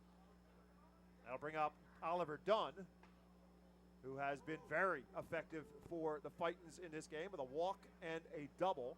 Scored the first run of the game for Reading. And the first pitch to him is a called strike. Jared Biddy quickly comes back with the second. Big swing, no contact for Dunn, who's quickly behind, no balls and 2 strikes. Rojas is the guy, you just need AB sometimes. Just need a chance to get reps, see live pitching. He's in the lineup every day. He knows he's going to be in the lineup every day, and you're starting to see it pay off. 0-2 pitch to Dunn. Tries to catch the outside corner, but misses it. And Dunn takes it for a ball 1. Third base line is wide open for the left-hand hitting Oliver Dunn. Shortstop Carreras all but up the middle. Third baseman Bernabel pretty much playing a shallow shortstop. 1-2 pitch is lined into center field, and Restituyo thought about trying to make the diving catch, made the wise decision to let it drop in front of him, and Oliver Dunn's got his second hit, and he's on base for the 3rd time tonight. Good piece of hitting there from Oliver Dunn. Smart decision by Restituyo, too. We're looking at the replay up on the video board. That's one. I don't think he gets it if he dives, and you're in one of those spots where if you dive and you don't get it, Dunn could run for days. So that will bring up Carlos De La Cruz. 1 for 3 tonight, but it was a big one. A 2-run home run in to the Redner's Event Center in right center field as he stands to the plate now with 2 outs here in the bottom of the 7th inning. First pitch to him. Big swing, comes back with a foul ball. Straight back. Also talking with Tyler Henson about De La Cruz's approach, and he doesn't really think he's locked in yet, believe it or not, despite his batting average up near 400. He thinks he's gotten some good fortune, and the timing is getting closer to being right, but he still thinks the swings for Carlos De La Cruz can get better. Just imagine. That's a scary thought for the opposition, not for our Phils. Dunn takes off, slapped towards short. Carreras only has 1 play, juggles it a little bit, but still plenty of time to get De La Cruz at first. So the Phils get a hit in the 7th, and that's it. We have completed 7. And it's the Reading Fightin' Phils 3, the Hartford Yard Goats 2. You're listening to the Reading Fightin' Phils Radio Network and as well on Bally Sports. Nursing home neglect is a serious problem. If you or a loved one has suffered from bed sores obtained in a nursing home or a fall down in a nursing home resulting in a fracture, our friends at Swartz Culleton can help. Call the attorneys at Swartz-Culleton for a free consultation. Their phone number is 1-800-JUSTICE. That's 1-800-587-8423. Once again, call 1-800-JUSTICE today. Swartz-Culleton is a proud sponsor of the Reading Fightin' Phils. Celebrate the history of our national pastime at the National Baseball Hall of Fame and Museum in Cooperstown. See priceless treasures that'll bring your baseball memories to life. Connect with events that have shaped and changed the game and our country. Our stories to tell, your memories to share. Plan your visit today at baseballhall.org.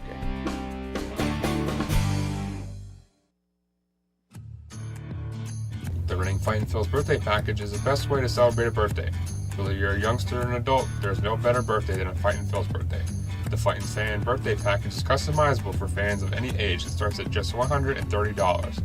Base packages include 10 general admission tickets to a Fightin's home game, an autographed baseball, and a VIP reserved parking spot. Fans can also add a wide variety of experiences and options to make sure your favorite Fightin's fan's birthday is a grand slam.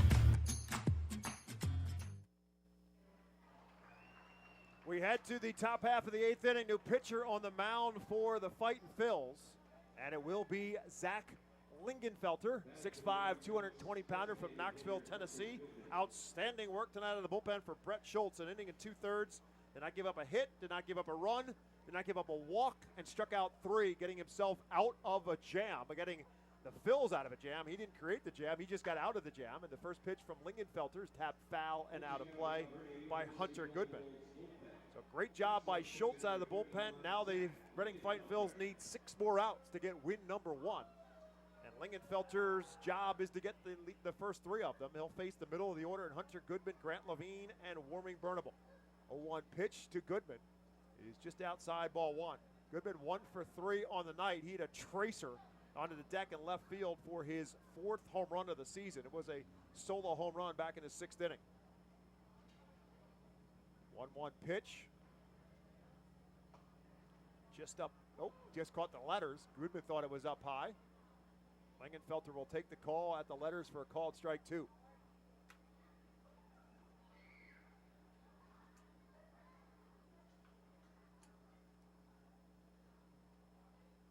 1-2 pitch to the plate. Tap towards the middle. Going to be a tough play for Martinez. He makes the throw in time. Outstanding play by Pedro Martinez, making the play behind the second base bag, and Goodman was retired for the first out. What a play by Pedro Martinez. We've seen him flash the leather at short this year. He's looked really good. He's got him to start at short most of the Phils games. There was one game at Richmond last weekend where he did not start at short, but the 5 games so far, he's got him 4 of the starts there, and it's looked really good. Lingenfelter with a pitch to Levine, who comes up empty on the high fastball at 94 miles an hour. Lingenfelter, 26 years of age, played his college baseball at the University of Tennessee. Selected from the Dodgers in a minor league as a minor league free agent in the offseason. 0-1 pitch. Comes with the breaking ball that's a little bit low. It looked like a slider from Lingenfelter that's low. Last year playing in Rocket City in AA, pitched in 24 games, all out of the pen. 31 2/3 innings, struck out 38, but did walk 20. Pitch to the plate this time is also a little bit low, and so now he falls behind Grant Levine, 2 balls and 1 strike. Levine has been a problem child tonight. He's been on base all 3 times. Walked in the 2nd, doubled in the 4th, and doubled in the 6th as well.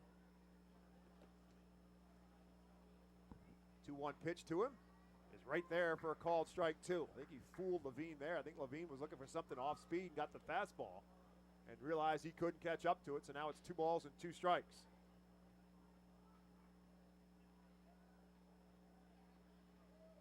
2-2 pitch, big swing, and does not make contact.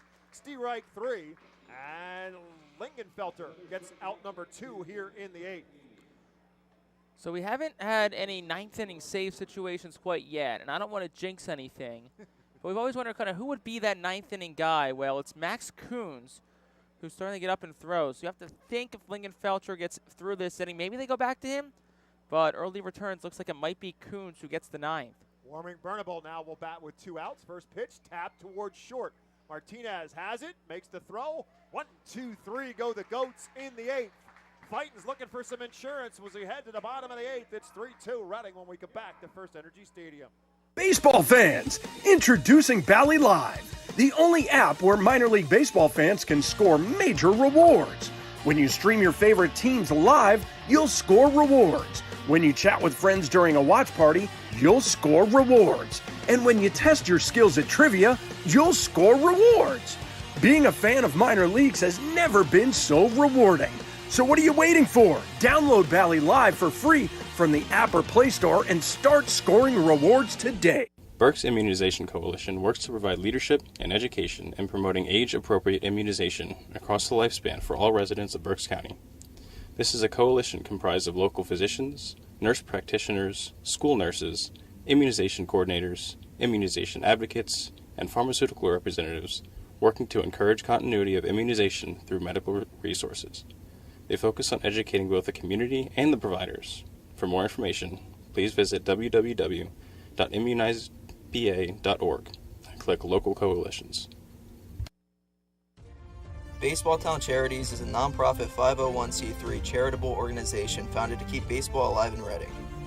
Youngsters can benefit from the many life lessons the game can offer. Baseball Town Charities currently supports kids and adults with mental and physical disabilities through the Baseball Dream League. Baseball Town Charities also supports inner-city baseball development through the Rip It for Life program, which provides growth both on and off the baseball field. For more information, please visit baseballtown.org. Established in 1928, the Manor Golf Club is one of the oldest public courses in eastern Pennsylvania, located conveniently between Philadelphia, Lancaster, and Allentown in Sinking Spring. Manor Golf Club offers a true test of golf on a traditional championship-style golf course where shot making takes precedence over length. Visit themanorgolfclub.com for more information. Bottom half of the 8th inning.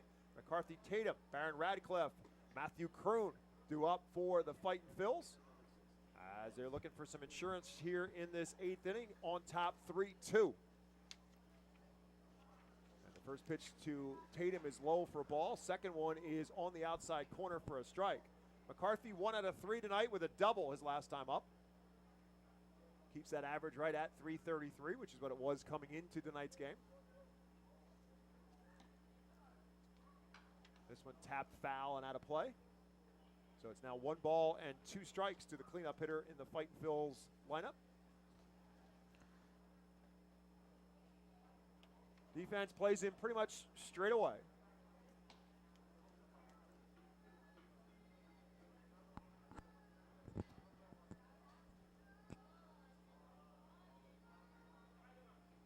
To 1 pitch, misses ball 3.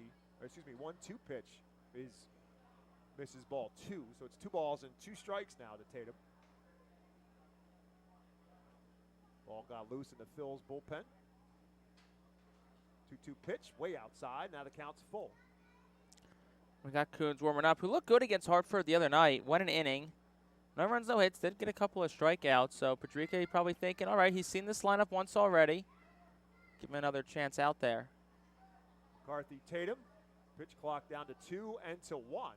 And must have reset the clock because here's the full pitch. 3-2 driven into center field. Restituyo goes back and looks up and and it hits off the top of the brick wall. And McCarthy Tatum will rumble into second base with a stand-up double. It's got to go over that yellow line that is now above the brick wall. It's about 22 feet straight up, and he hit that to dead center field, and he hit it right off the top of the brick wall, so it was about 2 feet too short for the home run. That's one that probably a year ago gets out over the fence, but that higher wall and straightaway center field, it does not. But back-to-back at-bats, Tatum gives them both a drive. That wall will make a lot of doubles over the course of the season. As Radcliffe steps in, he's 1 out of 3 on the night. It's a big spot here now for the Phils to try to get that run home, give themselves a little bit more cushion, looking for win number 1 in the 2023 season as Baron Radcliffe is at the plate with an 0-1 strike count to him. Pitch to him, tapped, and fouled out of play.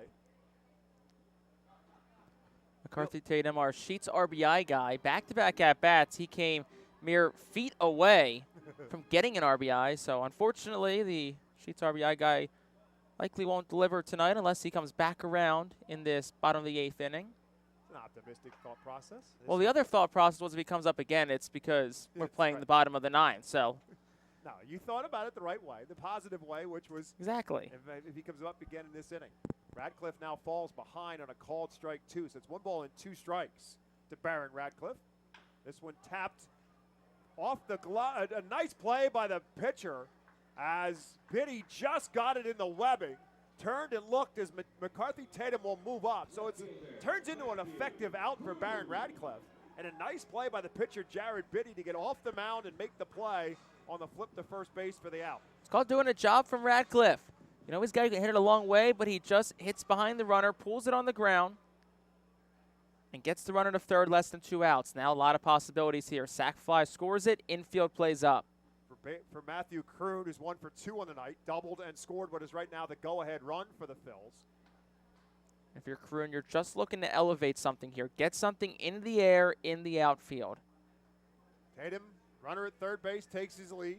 1 out here in the bottom of the 8th inning. Big swing, no contact for Kroon, who's quickly behind, no balls and 2 strikes. Infield up, trying to cut down that insurance run for Hartford. Outfield straight away and deep.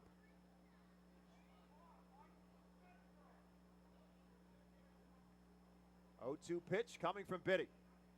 In the dirt, ball 1. That's one of those in the dirt that if it gets by the catcher, Palma scores Tatum, which doesn't happen if Radcliffe doesn't hit that last one on the right side. It wasn't a bunt, but it had the same result as a bunt for Barron Radcliffe. Now it's Kroon's job to get him home. Just defensive swing that time to keep himself alive, and a good one at that to just foul it out of play. He stays alive at 1 and 2. Times as a hitter, that's what you got to do. You just got to try to play the waiting game. Hope you get a better pitch and a better look. Just foul one out away and live to see another day. 1 ball, 2 strike pitch. Does the exact same thing with the exact same pitch. That's what you got to do. You know what you want? You know what you're sitting on, but 1-2. Anything remotely close, just got to get a barrel on it and fight off and live to see the next pitch. So Jared Biddy looking for the strikeout. Matthew Kroon looking for some green grass. 1-2 pitch. Line into right field. It will fall for a base hit. Matthew Kroon does indeed find green grass. And McCarthy Tatum will come in with run number 4. The Phils get that insurance run. It's 4-2 Reading. Matthew Kroon continues to be hot. 2nd hit tonight. Also has a run scored. Gets the RBI for Cannon, who had an RBI last inning. And the Phils have some insurance. Team leading 5th RBI of the season for Matthew Kroon. Cam Cannon, who had the go-ahead RBI driving in Kroon his last time up. He's 1 out of 2 on the night, also walked. And Kroon takes off, and Cannon hits a rocket. Simpson has some trouble with it, makes the sliding catch. Kroon has to hustle back to first base. Great diving catch by Colin Simpson on an absolute bullet off the bat of Cam Cannon, but it's a loud out for number 2 in the 8th. Kroon was off on the pitch, so he had to put on the brakes and hustle back to first base as Colin Simpson made the sliding catch in left field for the 2nd out. And that'll bring up Max McDowell. Max is 0 for 3 on the night, still looking for his first hit of the season. Now 0 for 9 on the year. As Kroon takes his lead, wouldn't be surprised if he tries to steal a base here. Doesn't go on the first as McDowell takes it up high for a ball. Phils have the insurance run they were looking for. Maybe Kroon steals a base, gets them another runner in scoring position. Doesn't take off here. Broken bat, fisted towards short. Carreras will get it and tag the bag unassisted for the 3rd and final out. But the Phils get another run. They do so on 2 hits. They leave 1. We go to the top of the 9th. Reading needs 3 outs for the first win. They now lead it 4-2. White Star Tours and Travel Centers offers the Phils fan road trip again this season. It's your chance to hit the road with other Phils fans, see an Phils road game, meet with an Phils player, and also see an Iron Pigs and Phillies road game. The White Star Phils road trip visits Altoona, Toledo, and Cleveland from Thursday, July 20th until Sunday, July 23rd. See the Phils in Altoona Thursday, meet with an Phils player or coach, then head to Toledo Friday and Cleveland Saturday. to see many former Fightins in action. The trip heads back to Reading on Sunday. Visit the customer service booth for more info on the White Star Our Phil's fan road trip to Altoona, Toledo, and Cleveland. Space is very limited, so sign up today. You can add a delicious all-you-can-eat buffet to any Reading Fightin' Phil's game ticket for only $21. This selection includes barbecue chicken sandwiches, cheeseburgers, hamburgers, hot dogs, corn, pasta salad, baked beans, potato salad, chips, cookies, and so much more. Drinks feature all Pepsi products. Call the Fightins at 610-370-BALL. Order online at ourphillies.com or visit the Customers Bank ticket office at FirstEnergy Stadium. And so to the top of the ninth we go, and we got the answer we were curious about as to who would come in to try to get the Fightin' Phil's first save, and it is indeed the man who was warming up in the bullpen during that eighth inning. Great job by Zach Lingenfelter to get the Yard Goats to go 1-2-3 in the eighth, and so it'll be Max Coons who will come in to try and get the Phils the 3 outs they need to get that first win of the season. Coons, the 28-year-old out of Parker, Colorado, ironically enough, since he's facing the AA affiliate of the Colorado Rockies. Max was released by the New York Mets in 2019. Great story in the sense that he was playing independent baseball for the last couple of seasons for the Sioux City, Iowa Explorers. But he went to spring training with the Phils. He earned himself a job, and now his job is to try to get 3 outs and earn the Phils their first win of the 2023 season. He will do so facing 6, 7, and 8s in the Reading lineup. Colin Simpson, Julio Carreras, and Brett Boswell. PSECU presents tonight's attendance. The attendance tonight at FirstEnergy Stadium, 2,336. PSECU, proud to be one of the largest credit unions in Pennsylvania. Tonight's official attendance presented at PSECU. Thank you, fans, for your attendance in Baseball Town tonight. Fightin' Phil's fans trying to root the Phils on for 3 outs and get that win. And the first pitch from Coons is up high, ball 1 to Colin Simpson. Simpson's been on base all 3 times tonight, couple of walks sandwiched around a double in the 4th inning. 1-0 pitch to him is there for a called strike 1 on the 97-mile-per-hour letter high. Defense plays Simpson pretty much straight away. Rojas a little bit to the left field side of second base. Big swing and a foul tip by Simpson that's held onto by Max McDowell. So now it's 1 ball and 2 strikes on the 96-mile-an-hour fastball from Coons. 1-2 pitch, way inside, ball 2. It's 2-2.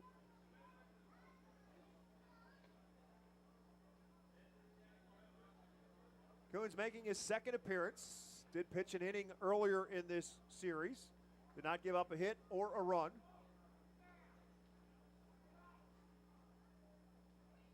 This one driven into right field, but Baron Radcliffe has it in his sights, and he'll make the catch for out number 1. Simpson just got under that one a little bit, and that's out number 1 on the fly ball to right fielder Baron Radcliffe.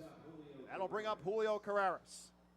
4-2 Phils, that big insurance run in the 8th inning, giving the Phils just that little bit of padding just in case. Carreras 1 for 3 on the night. Safe on a fielder's choice in the 2nd, singled in the 4th, struck out in the 6th. That spot, big spot there for Brett Schultz. He came into a bases-loaded jam and 1 out, got back-to-back strikeouts of Carreras and Brett Boswell to get out of further damage and preserve a lead for Reading at that spot.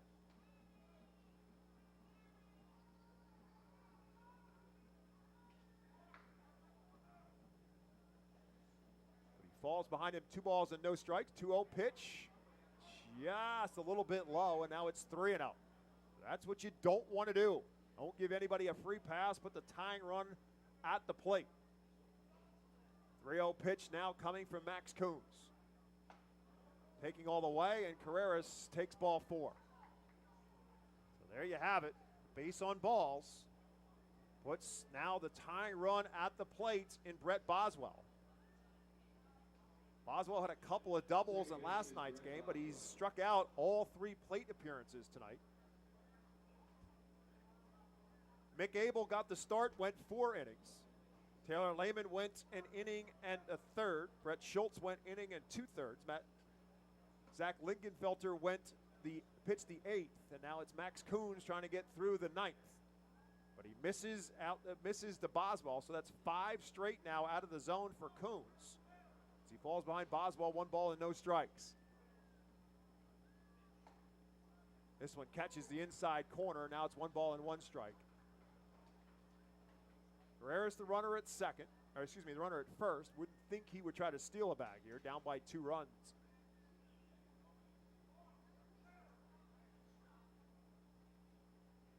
This one again up high. Now it's 2-1. No doubt some nerves on the part of Max Coons. Back in organized baseball for the first time in a couple of seasons, knowing full well he's trying to snap a 5-game losing streak for Reading. 2-1 pitch. Big swing, no contact for Boswell, and all of a sudden it counts 2 balls and 2 strikes. Always have to remember, you're 1 pitch away from getting out of this. And the 9-hole hitter is on deck.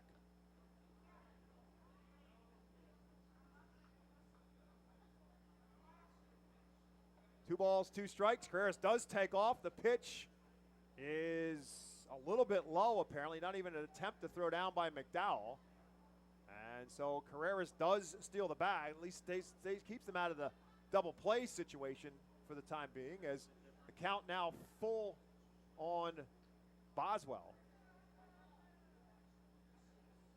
Pitch to the plate. Grounded towards second. Cannon backhands it. Makes the play to first and gets him in time. That's 2 down. Carreras moves up to third base. Again, his run doesn't matter. What matters right now is getting the 3rd and final out, and that's in the place of Roniker Palma. Backup catcher for the Yard Goats is 0 for 3 tonight. Carreras at third base now with 2 down. Al Padrique looking for his first win here in Reading. First pitch from Coons is a little bit outside, ball 1. Padrique 0 for 3 on the night. Top of the order, and Vladimir Restituyo hoping for a chance in the on-deck circle. Pitch fouled out of play, and the count now even, 1 ball, 1 strike. Nervous moments in baseball town here in the top half of the 9th inning.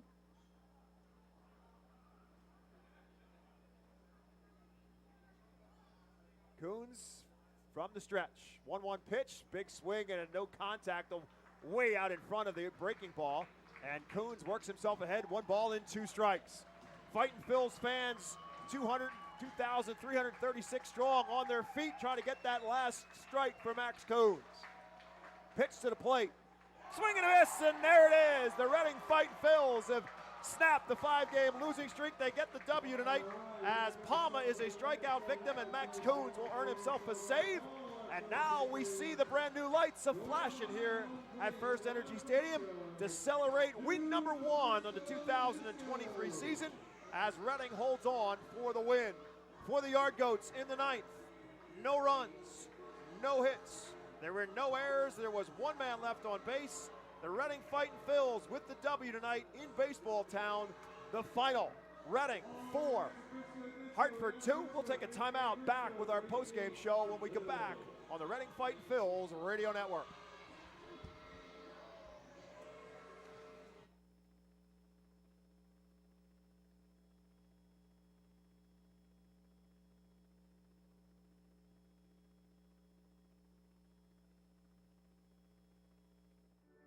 Unlike any other area in FirstEnergy Stadium, the Savage 61 Dugout Suite puts you in the closest seat to the action on the field. Located just a few feet from the diamond on the first base side with covered seating, abilities of motion accessible seating, and the most unique view around. Your group will thank you over and over again for this one-of-a-kind experience. Tickets for the Dugout Suite start at $27 and include options to add food and drink packages.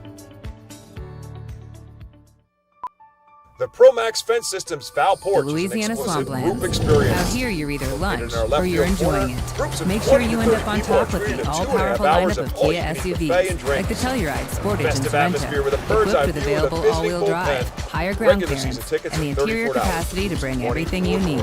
So you'll always remain more than a gator's length ahead. Visit your local Kia dealer today to find your next adventure in our ever-capable lineup of SUVs. Kia, movement that inspires. Call The Penn State Health 800-334-10 St. for Joseph details. 67 Always drive Club is the safely. original hospitality area Are at you looking for FirstEnergy a Stadium. reliable food distributor to meet all Conveniently your culinary located along the needs? third Look no base side, further than our the trusted 67 team Club at gives you a Caesars front row Food seat to all the action For at over the hot corner. 120 years, our products have been The sourced area from is the best safely farms and protected from line suppliers, drives with ensuring a that you large get the best see-through net. ingredients for your restaurant or Starting at organization. $34, From groups fresh of 20 produce or to more premium can meats, enjoy a 2.5 Caesars hour supplies all-you-can-eat everything buffet. but the appetite. Visit Children 4 and under Caesars.com are today free. to experience the difference in working Visit with a top-tier rfills.com or call family-owned us food at distributor. Caesars, your partner for success in the 610-370-PALL kitchen. to reserve your Looking group for a outing fast today. and hassle-free way to get your snacks and non-perishable groceries? Look no further than FeasersDirect.com. With just a few clicks, discover the convenience of having your culinary essentials ready for a pickup at our headquarters in Harrisburg.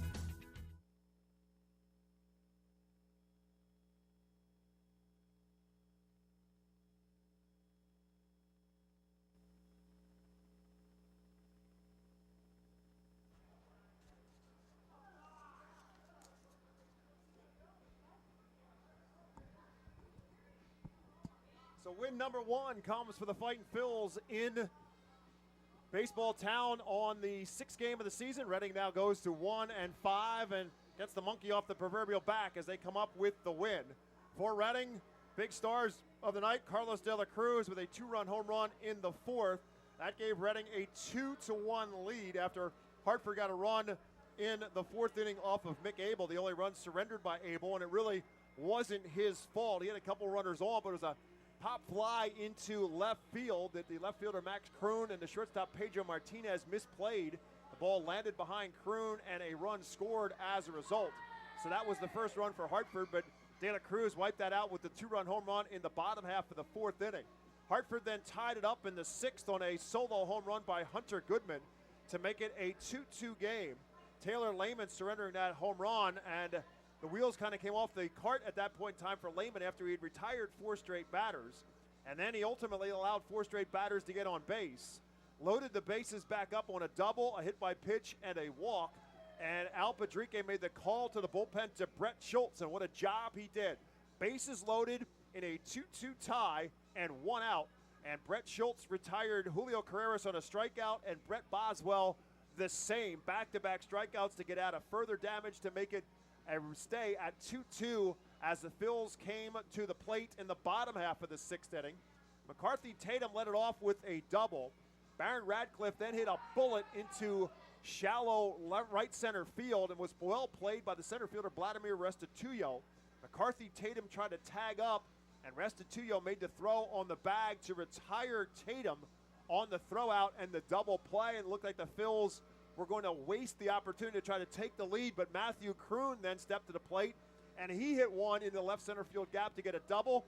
And then Cam Cannon came up with a big base hit, getting his second start of the season. Cam Cannon gets his second hit of the season and his first RBI, and it put the Phils back up on top by a score of 3-2.